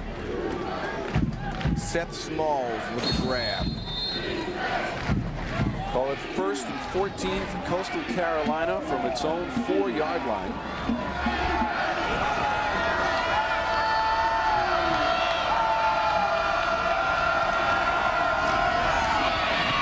O'Neal tries to give him a little bit of breathing room. And off to He's out towards the 9. Stopped by Jonathan Loving. Yeah, you talk to the coaching staff for Coastal Carolina, and they'll tell you that O'Neal has a chance to be something very, very special, that they were lucky to recruit him. He was looking at schools like Mississippi State and South Carolina and decided he liked the atmosphere here, liked Coach Bennett, and wanted to be part of this program. He's going to be a very good football player. 3 carries for 9 yards for O'Neal. The Eagles dominating the rushing category tonight here at Brooks Stadium as Coastal goes back to the ground on 2nd down. Less than 10 minutes to go here in the 3rd quarter. O'Neal getting some work done tonight. He is 5'10", 185 pounds, the true freshman from Kathleen, Georgia. Also averages 35 yards when he does the kick return duties. He plays bigger than his size. He's an inside the tackle runner. Richardson. Incomplete to Simpson. Hit him right between the 1 and the 9. And you hardly ever see that from that all-conference performer. Heck, all-American performer. I mean, that's about as good a receiver as you're going to find at this level. He's just so excited to actually have a ball that he can catch, and he's open that he's thinking about running around before he actually gets his hands on it. Yeah, a little funky hand position. Normally you got your thumb and your pointer fingers together there to catch that ball. He kind of had his hands in a funky position. Erdman to punt from his own goal line. Foster from the 49 of Coastal. A flag comes out as he gets down to the 40, but there is a flag on the play. Jason Foster with the return. A return of 9 yards on the play, but let's check on the flag.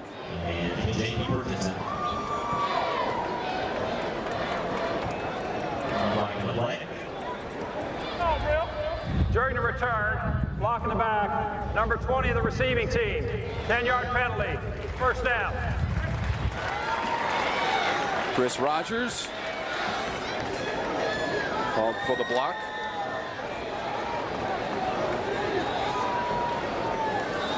David Bennett was at Catawba Division II team and then made the move here to Coastal Carolina.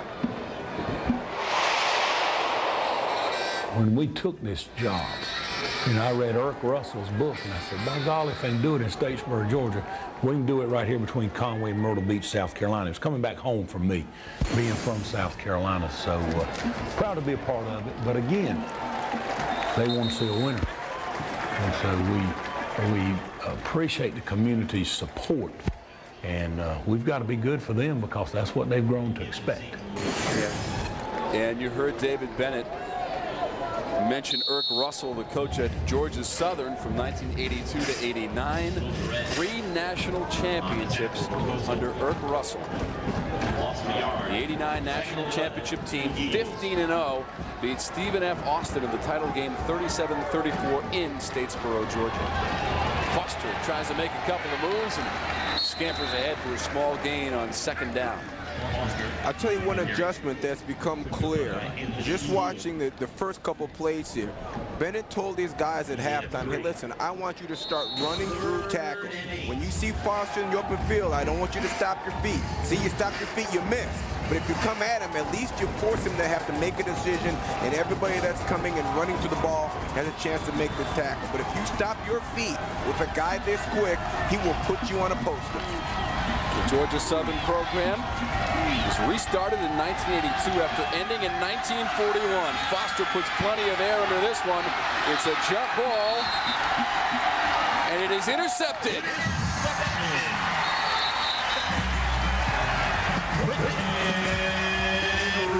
Whitman Reese comes out with the football. That one was up for grabs, and Reese won the jump ball. Coastal takes over. And Whitman Reese won the jump ball at 5'9", 185 pounds. However, he is experienced. He's been a starter here at corner since the day he got on campus. A great athlete, was a standout in high school in track and basketball, even played a little bit of soccer, can you believe? Reese is a good little athlete. Fights up the receiver and makes the grab. Nice play. Fought off Irving Campbell, number 80 from Georgia Southern, and Coastal has the ball at its own 22. To the ground. The battering ram Tolbert. Over 2 men and across the 30. Up to the 40. And look at Tolbert just shoving defenders out of the way. Wow! Here comes Mike Tolbert. 245 pounds of trouble. I mean, just taking the Georgia Southern defense to task. Running through tackles. Running over defenders. Hey, I got to feed Tolbert the ball more than he's seen it so far.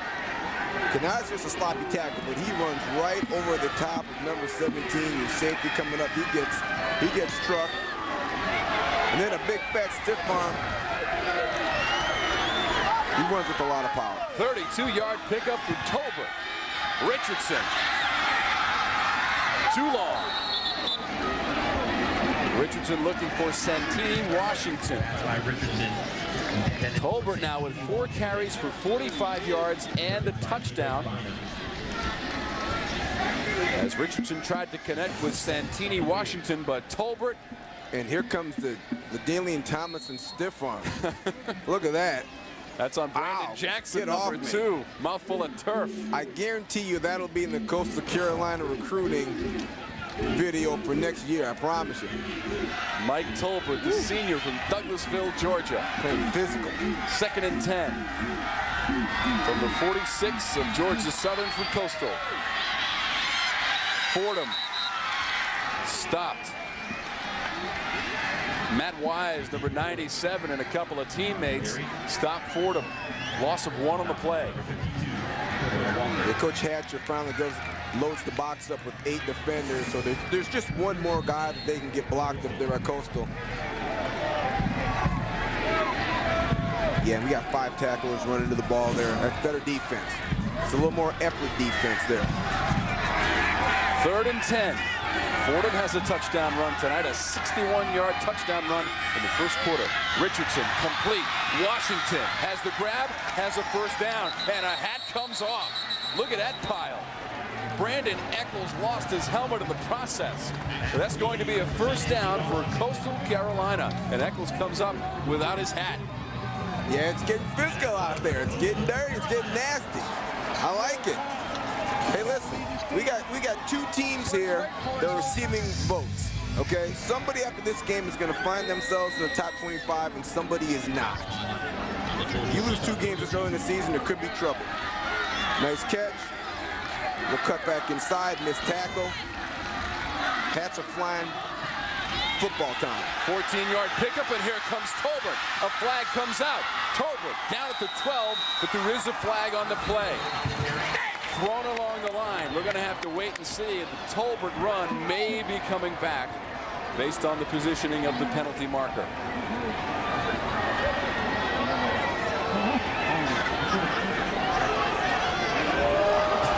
Will go against Coastal Carolina for Santini Washington. The last play was his first catch of the game. 68 of the offense. 10-yard foul. First down. Seth Smalls again getting the penalty.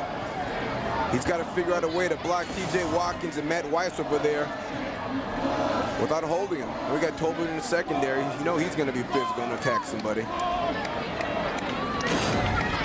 Good job by Brandon Eccles there, going right there for the shoelaces. You notice that? He didn't want any part of that. Smalls is a freshman. He's called for the holding. Call it 1st and 20 for Coastal Carolina. Richardson runs out of the pocket, tucks it, and is hit out of bounds by Covington. Pick up of 5 or 6 for Richardson as we approach the 6-minute mark here in the 3rd quarter. I mean, guys like Seth Smalls, freshman, playing as a youngster in this offense, you know he's going to struggle a little bit. He's playing with his hands right now and not playing with his feet. That's why he keeps getting these holding penalties. Chris Covington, number 28, the strong safety, was the man who emphatically bounced Richardson out of bounds. 2nd and 15, and a whistle comes out, and a flag. False start. Number 19 of the offense. 5-yard penalty. 2nd down. And the trouble for Jerome Simpson continues to mount. The last ball thrown in his direction, he dropped. It was right in his hands, and now he gets called for the false start. Yeah, he's obviously not in rhythm, not in sync. You know, Coach Bennett said earlier that, hey, you know, I'm a little worried about Jerome because he seems to be pressing a little bit. He wants to be the All-American. He wants to be the MVP of the league. He wants to be the star. He wants to win games by himself, and it's causing him inconsistency in his play. And he still has only 1 catch in the game. Coastal Carolina. Richardson has to step up. It's complete. That is Santini Washington. Number 82, Santini Washington. You know, Santini Washington's a guy that really worked hard to develop his game. He first came there, they redshirted him. He was injured. He finally got back on the field. He played special teams. But Coach Bennett said he's been working as hard as anybody else in the ball club, and he's finally made himself into a football player. That brings up 3rd and 8 for Coastal Carolina after the catch by Washington. Richardson from the shotgun. Over the middle, incomplete. May have been looking for Usher, number 20, over the middle, and now a Georgia Southern player. Very slow to get up. It is number 7, Henry Chubb. Not a lot of movement out of Chubb. Face down. See if we can't pick it up here on the replay, Rod. We got a blitz coming up the middle, right in the quarterback's face. It's friendly fire. Richardson had 2 receivers in the same vicinity. One of them was Simpson. The other was Usher. And it is Chubb down on the turf and being attended to by the Georgia Southern medical staff. The Eagles have a 21-14 lead here in the third quarter with 5 minutes and 28 seconds to go. And it's also 4th down for Coastal Carolina. We'll take a timeout as Coastal Carolina has a 4th and 8 decision here at Conway, South Carolina. Welcome back to the Royal Purple. Big South Conference game of the week. You're looking at Chris Hatcher, the head coach for Georgia Southern, with concern on his face. Number 7, Henry Chubb, is down after this play right here, and I believe he ran into Brandon Eccles, number 9. Yeah, friendly fire. He ran into his own guy. You know, Eccles was just trying to make a play on the ball, and they bump. And it certainly doesn't seem like it's a vicious hit. Maybe that elbow or that forearm got into his neck, and that can shock your system. No doubt about that. Well, Chubb is sitting up, and initially he was laying face down in the turf and not a lot of movement going on. A very good sign that he is now sitting up. There is movement. They appear to be checking his neck area, though, Rod. I think you're correct in that regard. And you know, when you get hit in the neck, and trust me, playing this game, I've been pounded there a few times. There's just a certain shock that goes through your system. You're not prepared to get hit. You can't see the hit coming. All of a sudden, whack, you get hit on the neck, and you feel that shiver go down your spine, and you don't want to move. Hatcher and Foster concerned on the sidelines. Let's take a look at what we've got coming up. College football here on Sports South, September 22nd. The #1 team in the land. The winner today over Northern Arizona travels to Wofford. September 29th, Florida A&M against Tennessee State at the Georgia Dome. And then October 6th at 2 p.m., Wofford against the Citadel. Check your local listings for the time in your area. And great news here, Henry Chubb walking off the field through his own power. Chris Hatcher, a bit of relief there. And it brings up 4th down for Coastal Carolina.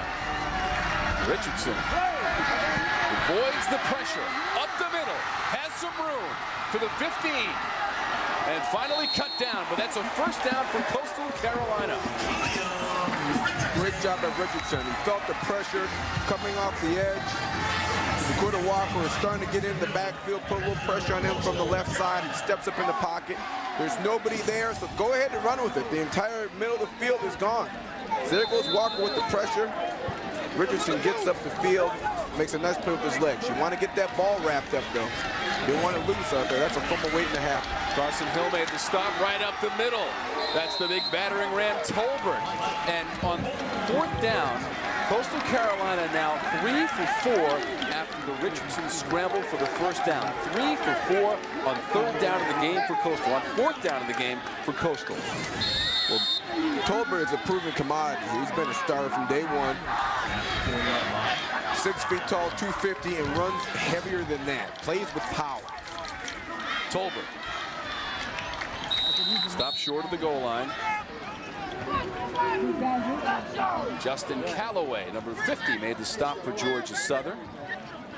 And it's 3rd and 1. Coastal Carolina can get another 1st down. I'd keep them spread out. I don't know if you want to get down here and then get into the wishbone and start running wishbone against a team that practices against it every day. Get them spread out. 3rd and 1. Tolbert. He'll get 1. He'll get very close to the goal line. Wow. So he does not have the touchdown, but he has a 1st down for Coastal Carolina. That's another Coastal Carolina. Is a beast.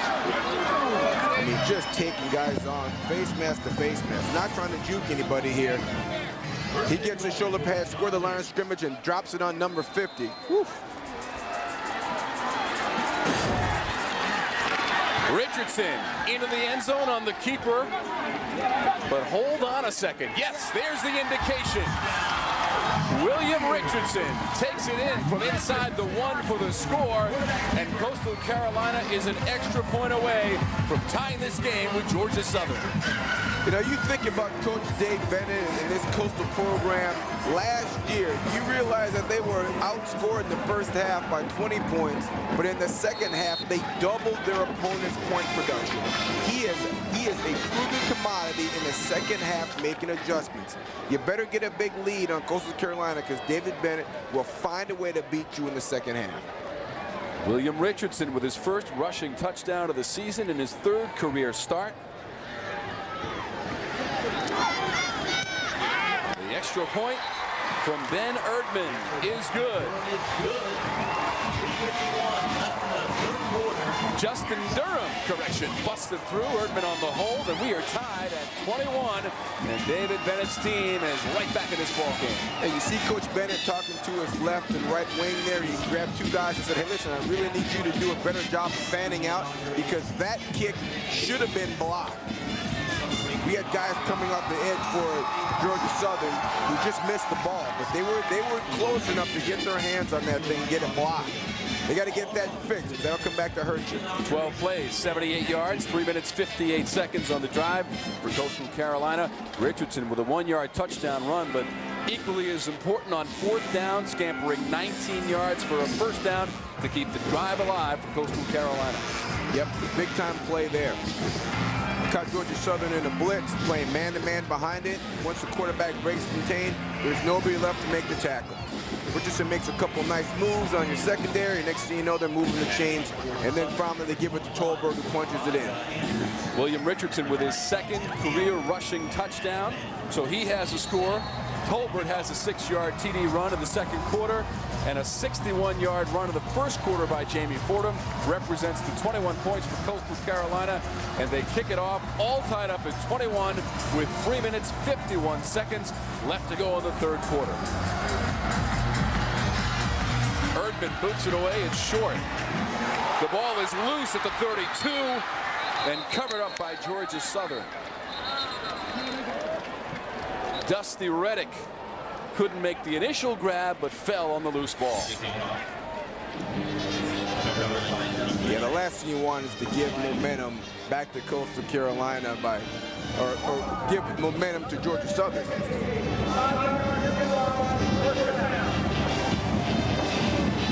It's a penalty on the play.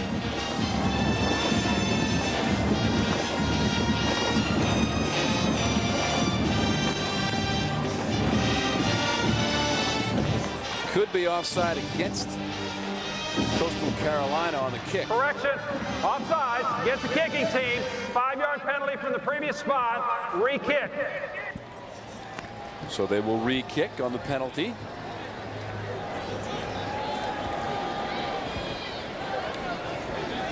David Bennett. You're going to pooch it again here now?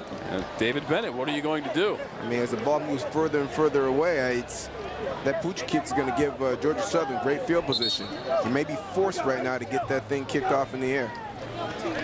Get it kicked back there a little bit and go cover somebody.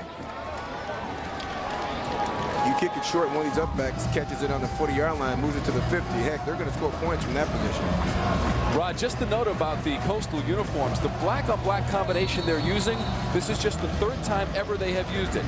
The first time in 2005, they beat #1 and defending national champions James Madison. And then in 2006, last season, beat #3 Furman. So they've had great luck with the black-on-black magic. And we'll see if it works again here tonight at Brooks Stadium. Again, it's Reddick, and this time he very, very carefully watches the ball into his arms and makes a textbook grab, and Georgia Southern will take over 1st and 10 from its own 42. Yeah, I can imagine that conversation with Reddick and Coach Hatcher with something like this. If they kick it off to you, partner, I want you to catch the thing and get to the ground as fast as you possibly can. If you don't, you're going to be sitting over here drinking Gatorade with me. William Richardson very happy on the sidelines after taking it in from a yard out and scrambling 19 yards on 4th down to keep that drive alive for Coastal Carolina. They have tied this game at 21 with Georgia Southern out of the Southern Conference. Coastal from the Big South. Lamar Lewis puts on the brakes, spins away from one man, and gets across the 45 to the 47. Yeah, good run by Lewis there with the little spin move at the end of the run. Got himself another 5 yards. Good play.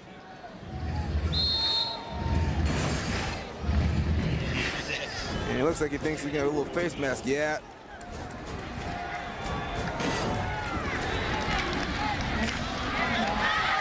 Right up the middle, it's Lewis again. First down and more into shot to clear territory inside the 40. So 2 in a row, and Lewis gets it done.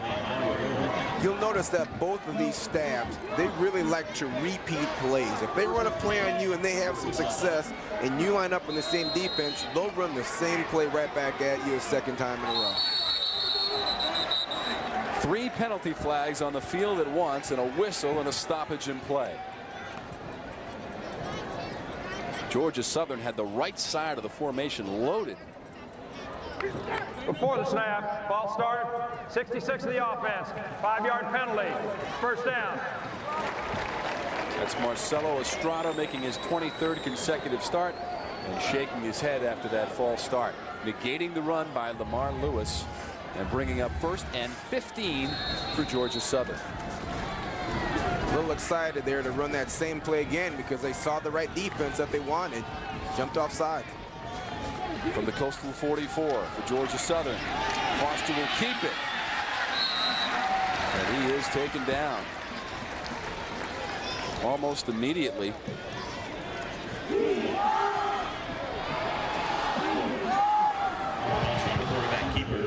Tyler Campbell made the stop for Georgia Southern. Total yards this quarter dominated by the Chants.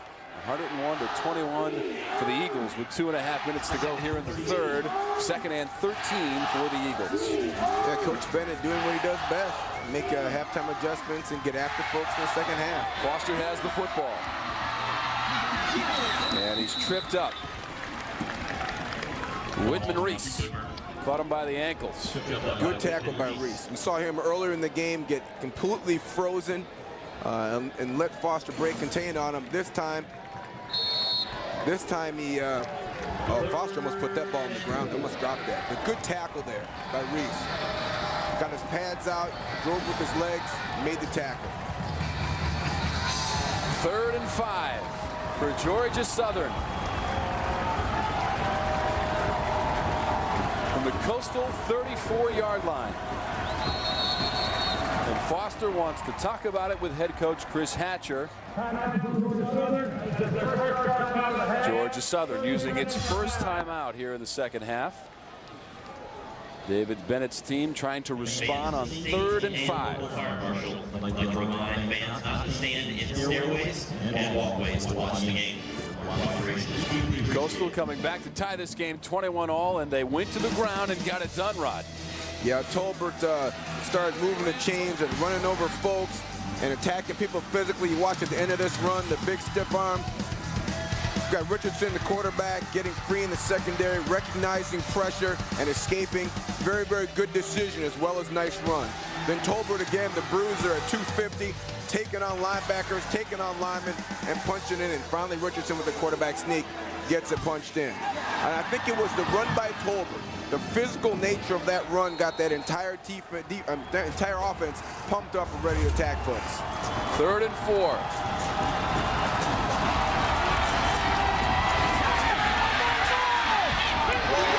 Almost intercepted. Mario Norman had a chance to pick that one off. Either way, it's 4th down for Georgia Southern. Well, Coach Bennett made the decision, hey, I'm going to play man-to-man with no help in the backfield, and I'm going to go ahead and blitz my guys. So you don't want to throw the ball over the middle of the field, because if somebody blocks, that cornerback or safety becomes free, and they're just hanging out there in the middle of the field. That ball's got to go on the perimeter. It's got to go against the cornerbacks, outside the numbers. It's a fake by Georgia Southern. Is it enough for a first down? It is very, very close. Jordan Daniel, the punter, tried to sell the fake as if the snap went over his head.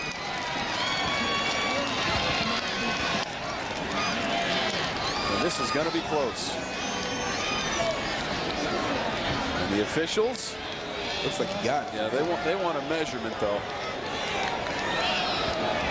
Very close. What a call by Chris Hatcher. It's 4th and 4. Hatcher says, come on now, we got that. I mean, come on. And indeed, they do. First down for Georgia Southern. That down. 1 minute, 33 seconds to go in the third, and the fake gets a first down. That's a huge play. I mean, it's the old-fashioned Nebraska play that Tom Osborne was running back in the 80s. The punter jumps up in the air like it's gone past, and it's just a direct snap ISO run block is what that is. It is just ISO run. Every high school in the country has that play in the playbook. And it worked to perfection. Picked up 4 yards on the 4th and 4. It's a fresh set of downs for Georgia Southern from just inside the Coastal 30-yard line. Lewis forced back. DJ Rice, number 55, leading the way. Yep. Spearheading the effort for Coastal there against Lamar Lewis. Yep. Rice was playing better. Started a little tentative. Remember, we saw that play in the first quarter where he got shook and missed the play, but now he's running through tackles, driving the running back. He's improving. Also got help from number 43, Philip Obo, on the play against Lewis. Foster the fake, and there he goes. Down to the 10, and he drags a couple of guys with him. Mario Norman on the tackle, but not before Jason Foster gets inside the 10. It will be first and goal, Georgia Southern. How quick is this guy? Are you kidding me?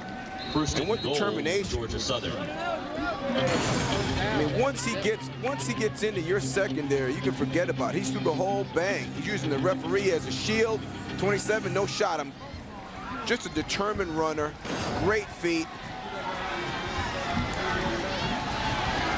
210 yards. 210 scores. And 19 on that play. And you combine that with last week's numbers, and he's lose a few there. Well, he slips down on that play, and Brandon Autry was providing the pressure, and Jason Foster lost his footing. And the clock will run out here in the third quarter. Loss of 9 on the play. So we're all tied up at 21 with 15 minutes to go here from Brooks Stadium. Coastal Carolina and Georgia Southern, we're set up for a spectacular finish. It's going to be physical. It's going to get nasty. Don't go anywhere. It's 21-all here in Conway. The Big South on Sports South is being brought to you by Triangle Rent-A-Car, driven to be #1 with you. Sherwin-Williams, for your home, for your business. Ask Sherwin-Williams. Royal Purple, the performance oil that outperforms. And by State Farm Insurance. Like a good neighbor, State Farm is there. Welcome back to the Royal Purple Big South Conference game of the week. There you see the score by quarters. Georgia Southern with 2 in the first and a touchdown in the second. That's where we stand. 21-all. Georgia Southern with the ball. There goes Jason Foster. Oh. 5 into the end zone. Did you see the move on the goal line? Unbelievable. What do we say? If you stop your feet, Jason Foster will make you part of the 2007 Georgia Southern video highlight reel. Unbelievable move. Just a basic quarterback draw. We got everybody rushing to the outside. It opens up, the floodgates open up, and now he's in the secondary. And he is just breaking folks down. Unbelievable. What a move. Extra point from Hartley is good. So Georgia Southern takes the lead 28-21 on the 18-yard touchdown run by Jason Foster. Oh, yes, by the way, that's his 4th rushing touchdown of the game, and Foster went in basically untouched right here. Yeah, quarterback draw, gets in the secondary, one-on-one. You stop your feet, what happens? You're part of the highlight reel for next year. You've got to keep your feet moving. Make Foster make a decision. If you let him sit you up, a defender has absolutely no chance. Look at him. Whoop. See ya. Touchdown. I mean, that's too easy. Dominique Davenport. Put the moves on Dominique and headed right to the house. Now, what can Chris Hatcher be saying? Great job. You're having a great game. He said, we're going to have enough. Yeah, you're running out of your shoes again. We're going to have enough footage for the highlight film this in 3/4 of football for next season. Unbelievable, this runs Foster's making. He ran for 231 yards last week, which was a career best. And right now, Jason Foster, 21 carries, 218 yards, and 4 touchdowns. Yeah, Foster's special. You hear it all the time. This guy's special. This guy has a chance to play on Sundays. I've seen a lot of football, and this guy is NFL-ready punt returner. Absolutely, right now. That ball was on the turf momentarily. That was O'Neal, the freshman, making the return, and he goes up out to the 30. Not all that graceful on the initial play, but recovered it and brings it up to the 30. 1st and 10 for Coastal Carolina. And Chris Covington makes a tackle here and has to leave the field. One of the best secondary players for Georgia Southern has just walked off the field. There he is making the tackle, and he's out of there. And you've got Simpson playing wide receiver opposite you. You need all the help you can get. Number 17, Dedrick Bynum is into the game in the secondary for Georgia Southern. There's Tolbert. Tolbert gets 6. Tolbert, strong run. Yeah, I feed the big guy the ball at this point in the game. You're in the 4th quarter. You're working against a suspect defensive line. You've got young guys on your offensive front. They've been holding people. Keep them out of that pass protection and get them run blocking, going downhill on folks. 2nd and 4 for Coastal after the Tolbert run on 1st down. Richardson. Tipped. David Lewis got a piece of that one. That'll bring up 3rd for Coastal. Yeah, Richardson's making me a little nervous here. He's staring at his primary receiver the entire time. I mean, he drops back. He looks to his right and look at his head. He's staying there. He's staying there. He's staying there. Well, heck, the linebacker is also watching this, correct? He's going to move across the field and get his hands on that ball. I know it's his first year as a starter, but you've got to figure that stuff out fairly quickly if you want to have success at this level. 3rd start of his career for the junior. Right up the middle, very close to a 1st down for Coastal Carolina. Jamie Fordham with the carry. This is going to be very close, and it is indeed a 1st down for Coastal Carolina. At the nose of the football on the Coastal 40-yard line. You know, you can feel since Tolbert made that physical run about 15 minutes ago that this offensive line has rallied behind that, and they're starting to attack a little bit, starting to play more physical. We haven't had a holding call in a little while here. They're starting to get it going on the ground. 1st and 10 from the 40 for Coastal. Fordham turns the corner, out of bounds at the 45. So it's a 5-yard pickup on 1st down for Jamie Fordham. Yep, there's another 5. You know, Bennett might say, hey, listen, guys, we're going to win this game by being physical. Let's start running the football. Let's give our young offensive linemen a chance to go forward instead of go backward. Big guys always love the run block, and they hate the pass block. Who wants to back up and get hit in the face by a 300-pound defensive lineman when you want to do the hitting? You want to be aggressive, and that's what they're starting to establish now. Fordham, 9 rushes for 96 yards and a touchdown. And on 1st down, the play goes nowhere. Out of the pile comes number 90, Jerry Baker, with the stop. Quickly by Jerry Barker. Jerry Barker, a junior, one of the bigger players on the team at 290. Hurt last year, still needs a little time in the weight room to get all of his strength back. He's been battling in there. 3rd and 6 for Coastal Carolina. Usher, cross midfield, has the 1st down and more.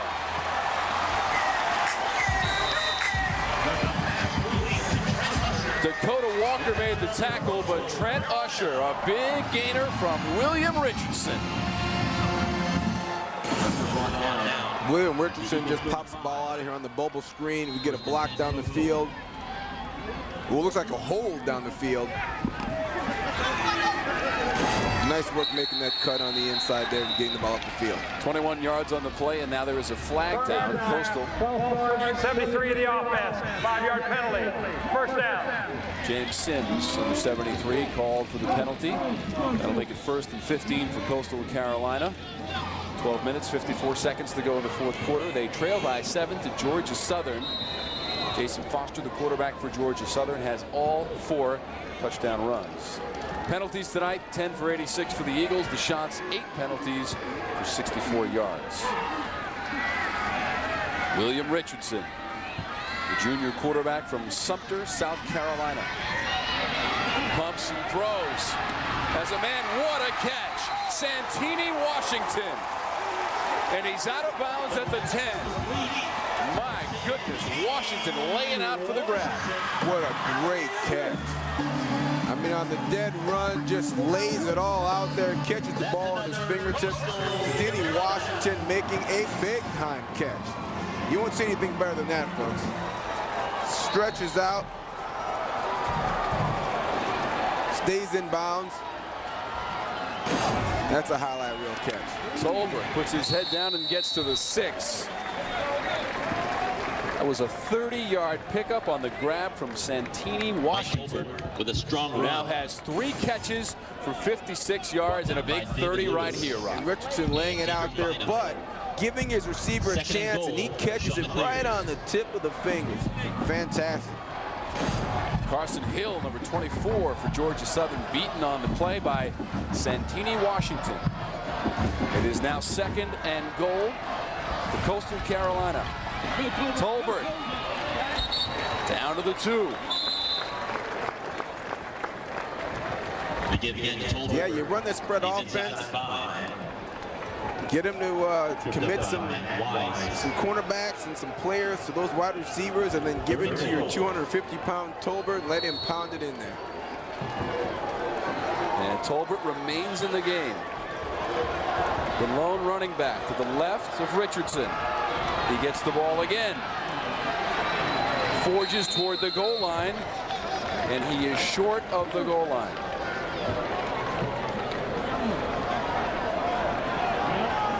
It'll be 4th and a yard for Coastal Carolina. Got to go for it. And there can be no hesitation on this decision. You got to go for it here, don't you? Well, they want to talk about it first, but it will probably be for the specific play on this 4th and goal situation. We'll have it for you when we come back on Sports South. Have you heard the latest from the Big South Conference? This is the Royal Purple Big South Conference game of the week. It is 4th and goal from just outside the 1-yard line for Coastal Carolina.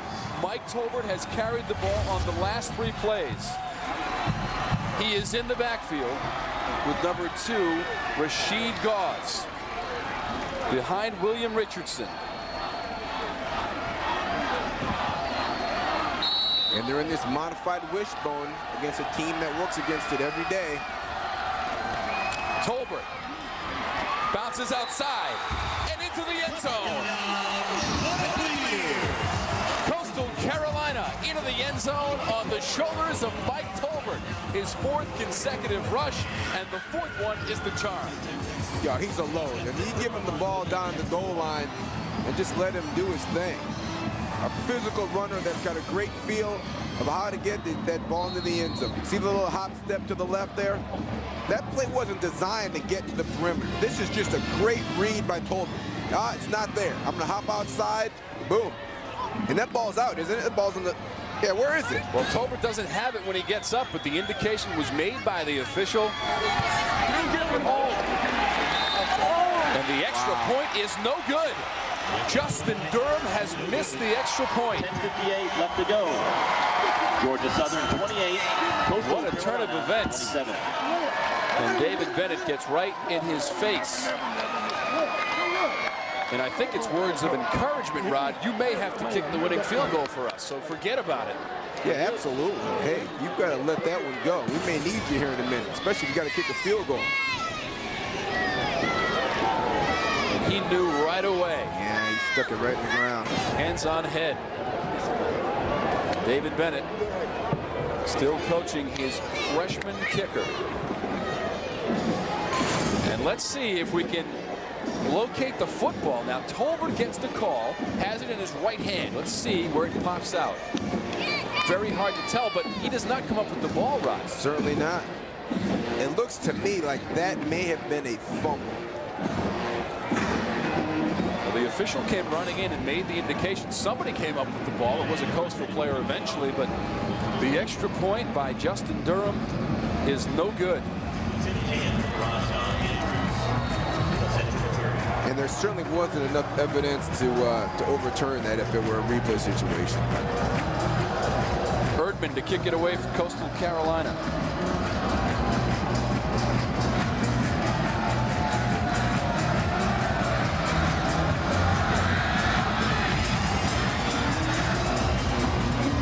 Andrews from the 15. Cut down.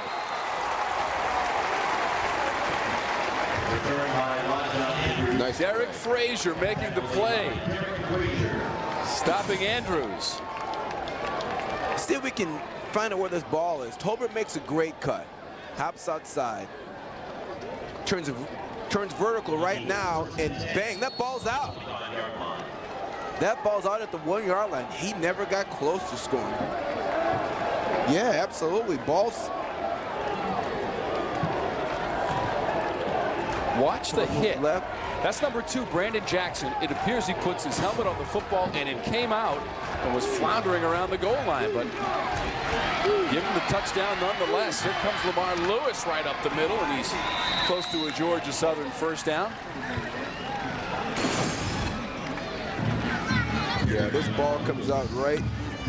That's Jackson coming in right here, Rod. Jackson's made some nice plays today. It's the shoulder pad that knocks it out. I'll tell you what, and Jackson's the guy that ate that big stiff arm over here on the 30-yard line about 10 minutes ago, so he was looking forward to getting a chance to hit Tolbert. Lamar Lewis has a first down for Georgia Southern out towards midfield, up to the 49 of Georgia Southern for Lamar Lewis.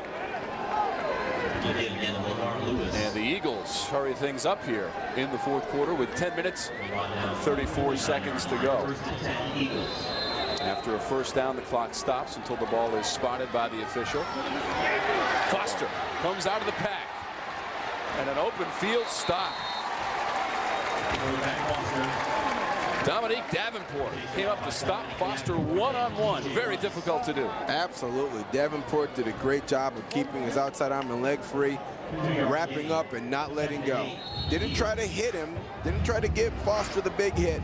Just want to get his hands around him, get some cloth, and get him on the turf. Foster has 218 yards rushing in the game as we go inside of 10 minutes here in the fourth quarter. Lewis. Taken down by Philip Obo, number 43. Take a look at Foster in the 2 games so far this season. 33 carries, 451 yards, and 6 touchdowns. That is a lot of yards for only 33 rushes. Unbelievable. Foster had 231 last week in a victory over West Georgia. 3rd and 5. Foster going to try to do it himself, and he'll come up short.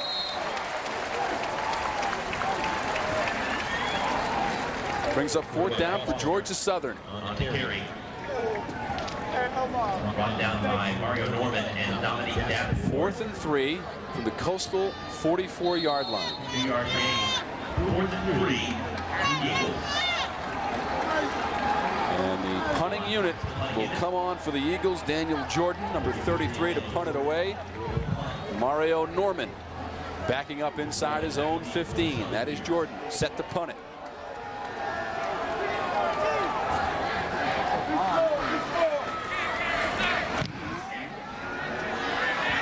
Norman tracks it down at the 12. Stutter step move. He's going backwards, and the ball is out. There are flags on the field, and the ball is out. And the indication is that Georgia Southern has the football. Now, there are flags all over the field. One official is indicating that Georgia Southern has recovered the fumble. But there is a very intense conference going on right now between the officials.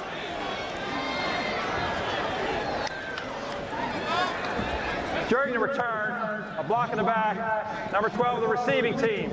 As penalties declined, there was a fumble on the play, first down. Georgia Southern football. Huge play to get it. You finally get him stopped on defense. All you have to do is establish possession of it.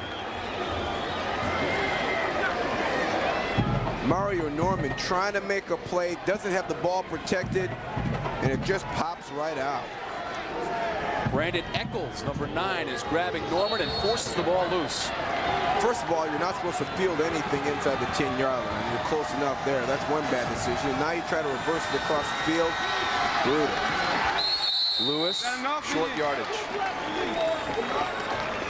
Georgia Southern leads it by a point, 28-27.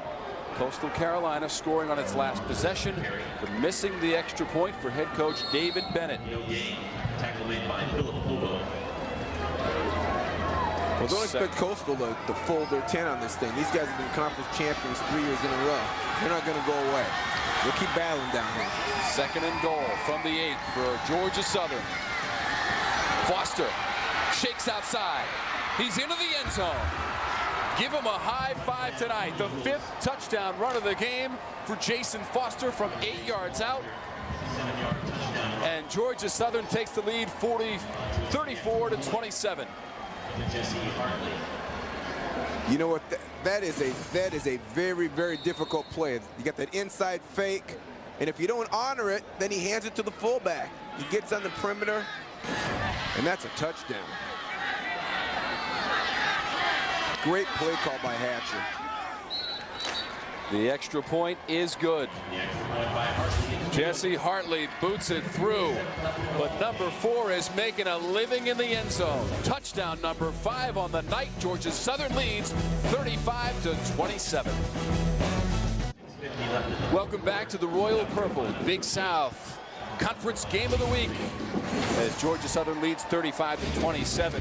They shocked the college football world with arguably the biggest upset ever, and Sports South was there with truly unprecedented access from the very first practice all the way to the locker room celebration. Our cameras were behind the scenes and captured it all. Tune in to Sports South tonight at the conclusion of this football game for the debut of Under the Lights Appalachian State Football, a date with destiny at the Big House. Georgia Southern boots it away. They have the lead 35-27. This is Sitton from the 12. Sitton tripped up. Shy of the 40-yard line. Carson Hill, yes, making the play run. If Carson Hill doesn't make that tackle, that's a touchdown. I mean, they had the wall established. They had 5 or 6 blockers over there, and they were picking guys off on the way up the field. Carson Hill, nice job. So we got all the big guys out in front. Arthur Sitton building up some momentum going up the field, and Carson Hill makes a game-saving tackle right there. First and 10 from the 37 for Coastal Carolina. Richardson to throw. Going deep. Intercepted. Derek Bynum for Georgia Southern. Derek Bynum is the player who came in to replace Chris Covington, and he comes up with a big play here, making the interception. Yep, the junior Bynum making a great play here, just playing over the top, making sure his corner was covered up, overthrown ball, makes the grab. Richardson just putting this one up for grabs. They're missing his receiver by 5 yards. That's going to get picked up every time. Too deep for Santini Washington, who was the intended receiver. There you see Covington is also in the game, and Dedrick Bynum makes the play here. His first interception of the game of the year and his 3rd of his career. And again, you see Richardson looking to only the one receiver. He thinks it's single coverage. Meanwhile, the safety across the field is reading his eyes and gets all the way across and makes a play on that ball. Lamar Lewis has some running room. Across midfield, Lewis racing inside the 20. Finally cut down by the Coastal defense. But Lamar Lewis on the dead run goes inside the 20 for Georgia Southern. They will spot it at the 17. Hatcher and the Georgia Southern offense is going to test you up the middle of the field. About every 5 minutes, you can count on it. You're going to get an inside trap or an inside run. They're going to challenge you to play disciplined defense in between your tackles. If not, bang, you get one of these guys in your secondary, and it's a huge game. 54-yard pickup for Lamar Lewis, and here comes Jason Foster to the 10, to the 5, to the end zone. Touchdown number 6 on the night for Jason Foster from 17 yards away, and Georgia Southern, with 7 minutes 5 seconds to go, is in command. Jason Foster is going to set conference records, NCAA records. I mean, he is just having his way. They challenge you up the middle. The very next play, they fake that trap on the inside and get their quarterback on your outside, and Foster scores. But this is what they do. They create mismatches and create tough matchups for your defensive ends and your outside linebackers with smaller, quicker guys such as Foster, and they can just rip you apart quickly with their run game.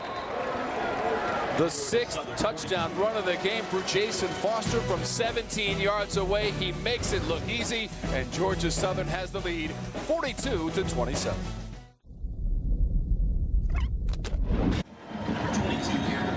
Welcome back to the Royal Purple Big South Conference game of the week, and Jason Foster is absolutely running wild. Take a look at the numbers. 25 rushes, 247 yards, averaging just under 10 per rush, and 6 touchdowns, a new school record. Wow, that's got to be a record for quarterbacks for yards, huh? 247, a new record for quarterbacks. Unbelievable. He's been just outstanding.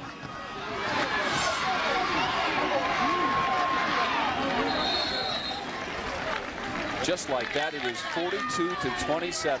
Georgia Southern converting on the fumble of the previous kickoff for Coastal Carolina. Mario Norman tried to make a move, and he was stopped and lost the ball. Brandon Eccles made a play on him. The ball was loose, and now Georgia Southern has converted it into 7 more points. They have a commanding 42-27 lead with 7 minutes and a second to play in this one. Well, Coach Bennett of Coastal said that, hey, I've got some serious question marks about how these guys will handle adversity. We lost 36 seniors up of last year's squad, and none of these guys have played major roles except for Simpson, and we're going to have to find out. Bynum almost had the interception, as Richardson was looking for Simpson along the near sideline.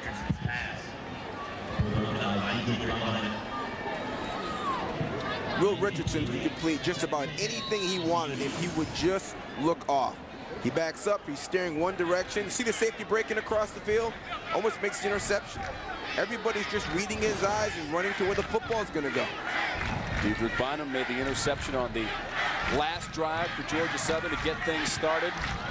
And then Jason Foster finished it off. Lamar Lewis with a monster run in the process of that drive. That's Fambro on the catch for Coastal Carolina as they move inside of Georgia Southern territory, but trail 42-27. Some big plays by Georgia Southern here in the 4th quarter, and they had that big lead. And you almost don't have time to huddle up here, do you? With 6:50 left in the game, you've got to get moving to the line of scrimmage and get these plays called quickly. 3rd and short. They've got our clock stopped.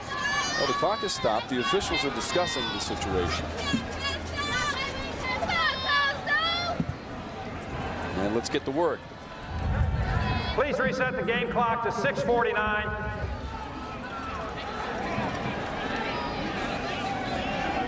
And Coastal will lose 2 seconds. Total yardage for the game, 486 for the Eagles. The shots were 314. We are beyond the 800-yard mark in this one. The two teams combined for 903 yards during the course of last year's game, as Eric O'Neill goes forward and gets the first down for the shots. Yeah, you've got 2 young defensive units out here with very little experience, and they're getting beat up on pretty good, to be honest with you. but not by some average players. I mean, Foster's as good as you're going to see, and Richardson and Simmons for Coastal Carolina are two guys that are going to have a chance to play at the next level. And just inside the Georgia Southern 40. Richardson deep. Santini Washington got his hands on it, but couldn't pull it in. With two receivers and two defenders in the area, Washington almost came up with the grab. Yeah, he fought this ball a little bit. He was open. He saw the defensive back closing on him, and Santini just couldn't get himself to relax enough to just gather it in. Almost expecting it to be tipped by the corner. Washington, the leading receiver for the Chants. 3 catches for 56 yards. Jerome Simpson, 1 catch, 13 yards. Very difficult to win a ball game for Coastal Carolina when Simpson is taken out of the mix like that. Richardson looking for Simpson, and it's broken up. Ronnie Wiggins on the coverage for Georgia Southern, stride for stride with Jerome Simpson. Defended by Ronnie Wiggins. Folks, if you are waiting to see the Appalachian State Special Under the Lights, Date with Destiny, we will have that for you at the conclusion of this game between Coastal Carolina and Georgia Southern. Appalachian State on the Sports South schedule next week as they travel to Wofford with a 3-0 record. Richardson gets it away, and it's a fantastic grab over the middle. Jerome Simpson, his 2nd catch of the game. Great catch there. Coastal. Great catch there. I mean, when I watched him come off the line of scrimmage here and fight across, it didn't seem like he was showing much effort, like he really wanted to be open. But he ends up making a fantastic catch. Right over the top of E.J. Webb for a 12-yard pickup and a Chants first down. This is Simpson again on the quick hitter to the 10, to the 5, and down to the 3. Richardson first and goal for Coastal Carolina. Simpson. And there are some words exchanged at the end of that play between Simpson and Brandon Eccles, number 9 for Georgia Southern. Eccles played well too. They're doing a good job in the Georgia Southern secondary of keeping Simmons to just 2 catches so far, or 3 catches now with this last grab. That's his 3rd right there, Rod. Yep, and they finally found something that works. Get him in on the slant. He steps on his ankle. There we go. 24-yard pickup, down to the 3. And they'll get down to the 1. And on the Mike Tolbert. On the rush by Tolbert. He don't step inside his ankle. That's dirty pool. Just play ball. 2nd and goal. Well, we're running out of time here. Surprised Coastal's not showing a little more sense of urgency here, getting the line of scrimmage and getting these plays off. Clock continues to tick.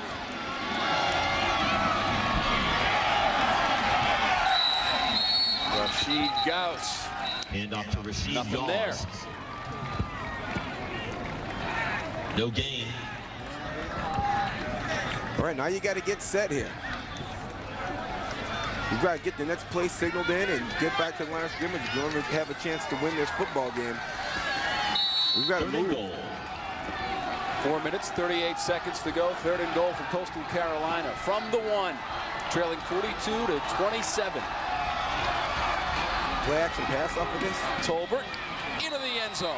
Touchdown, Buccaneers. Mike Tolbert.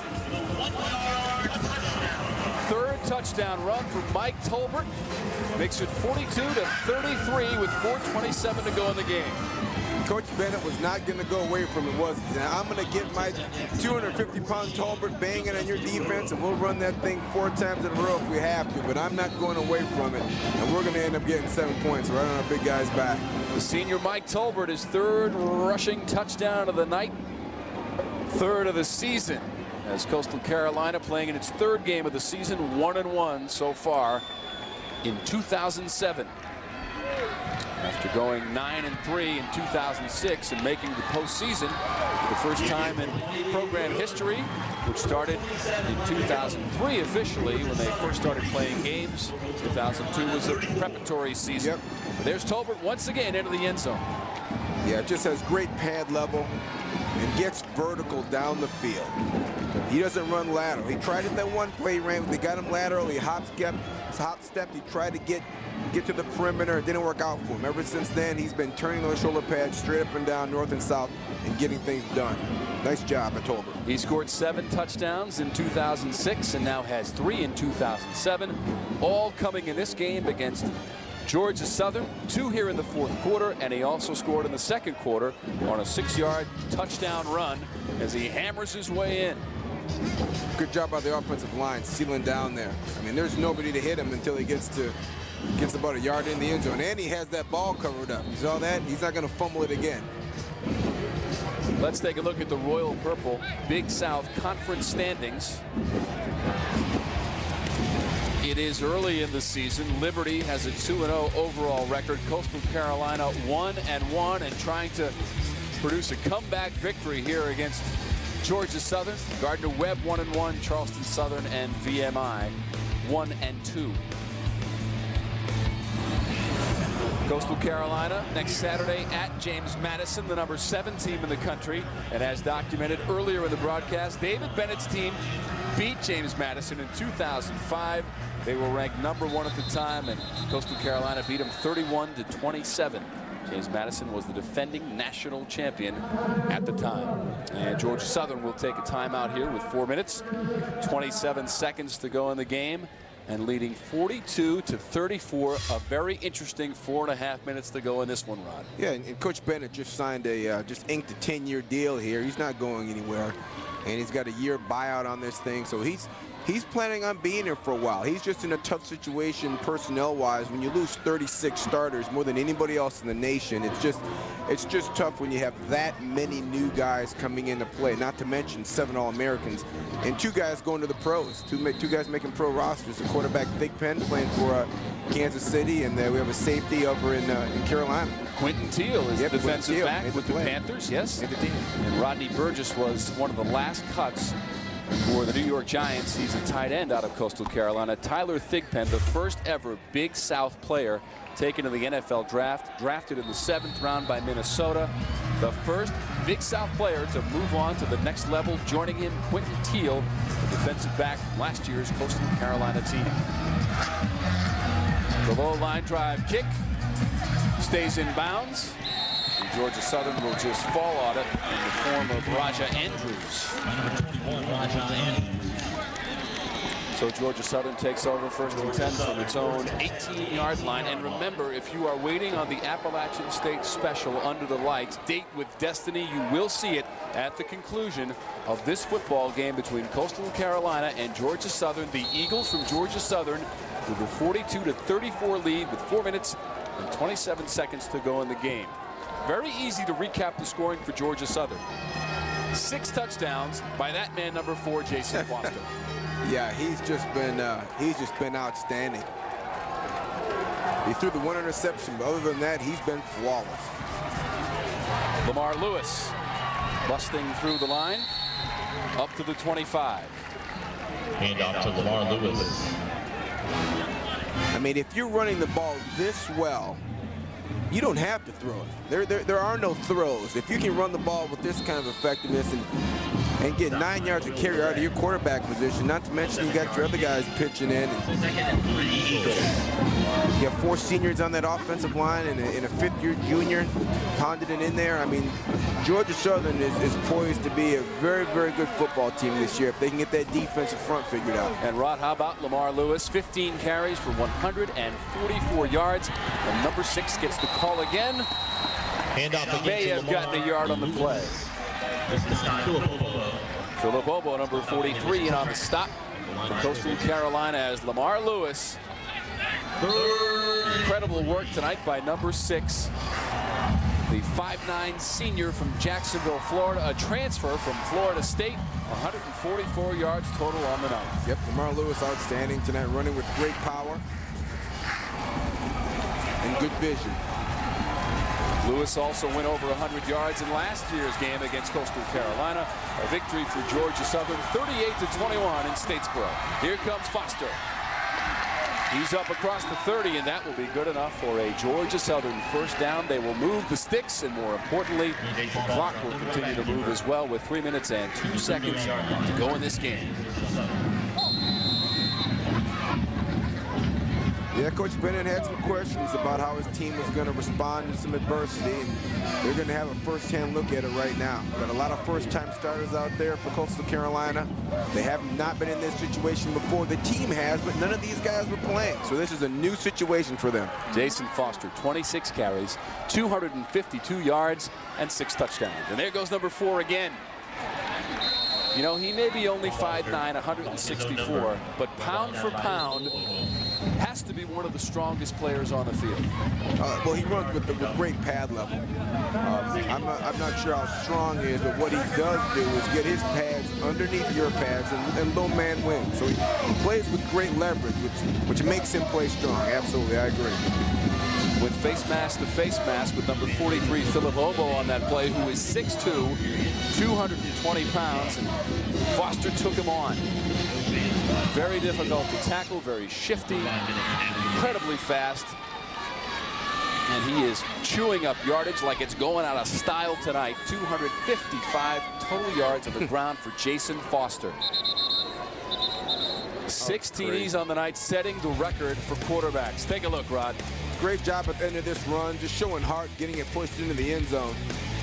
Here he's freezing somebody in the open field, and get used to seeing that, folks. If he's got somebody in the open field, he's going to give him a move, slow his feet down, freeze him, and then take it to the house. There's some question marks about his speed. You know, is he a guy that can compete with the speed on the next level? And obviously, I haven't seen him be caught from behind yet, so I have to think he can. Well, he managed to get back to the line of scrimmage there when he was about to be dropped for a loss. 3 touchdown runs in the 4th quarter for Jason Foster. As Coastal Carolina will take a timeout. It is their final timeout. The rush is in the 4th for Jason Foster. An 18-yard TD run, an 8-yard TD run, and a 17-yard touchdown run, all in the 4th quarter. Yep, 253, 9.1 a carry, 6 TDs. He's tough. He's tough. You know, and you think, hey, let's just load up the box with a bunch of guys who play an 8-man front and get him stopped that way. Well, it's not that easy because, you know, he's going to fake that dive in there and get you guys to bite on it. If they don't bite on it, he hands it off. If they do bite, then he bounces it around. And even if you do have a guy available, you run an 8-man front so that you can have an extra defender to help you make the tackle. What linebacker do you have on your roster that's going to tackle this guy one-on-one in the open field? I'd like to meet him. So even though you do have an extra man to help him against the run, he may be of absolutely no use because Foster will make him miss, make him look silly, and get into your secondary anyway. 3rd and 9. Foster wants to throw. It is ruled a catch. Michael McIntosh. It is a catch, and it is a first down, and David Bennett is all over the official on his sideline. Is it a catch, Rod? We'll take a look at it right here. You know, that ball looks to be on the ground. And if any part of the ball touches the ground, it's not a grab. Foster's just showing you a little bit more of his game here. Now he's throwing rollouts and out cuts. And they'll keep it on the ground. Bit of a gutsy call to throw the ball on 3rd down because had it been incomplete, the clock would stop, and then Coastal Carolina gets it back, and who knows what happens after that. Absolutely. That's a great point. You know, Hatcher, the former 2-time All-American quarterback at Valdosta State, is a bit of a risk taker on offense. I mean, that's what he does. He likes to throw it. We'll give you some different plays and some different situations. Challenge you guys to play disciplined football. As a player, he led the Blazers of Valdosta State to their first ever postseason berth. In 1994, the Division II Player of the Year, the winner of the Harlan Hill Trophy. Jason Foster. A flag comes out as Foster heads towards midfield and turns the corner. Tackled down at the 35. But hold on a second because there's a penalty flag at the 41, and it will be against Georgia Southern. The run by Foster will come back. I mean, he's about to stack on another 35 yards, huh? Just tough to handle. Just tough to handle. If this guy can figure out how to get these. Holding 62 of the offense. 10 yards to the previous spot. Second down. If Foster can figure out how to throw the ball consistently, especially on that out route and the little curl route that's part of their offense that Hatcher likes to run, I don't know how you beat Georgia Southern unless you run the ball well at them and keep their defense on the field, because they've got some issues up front on defense, but this offense is all you can handle, that's for sure. This Georgia Southern program has gone to the FCS Football Championship Subdivision Playoffs 16 times. That is third all time. They last made it in 2005, losing at Texas State 50-35. But the team we see on the field tonight has the potential to get back to the postseason without question, as Lamar Lewis goes right up the middle. Lewis turning on the speed down to the 10 and finally dragged down at the 5. What a game for Lamar Lewis.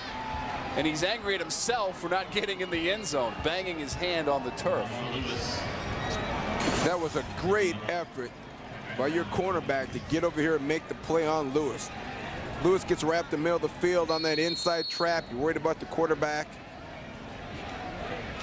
And Reese just makes a fantastic play by getting across, showing a lot of pride and a lot of speed. 63 yards on the play. Just 15 seconds to go in this one.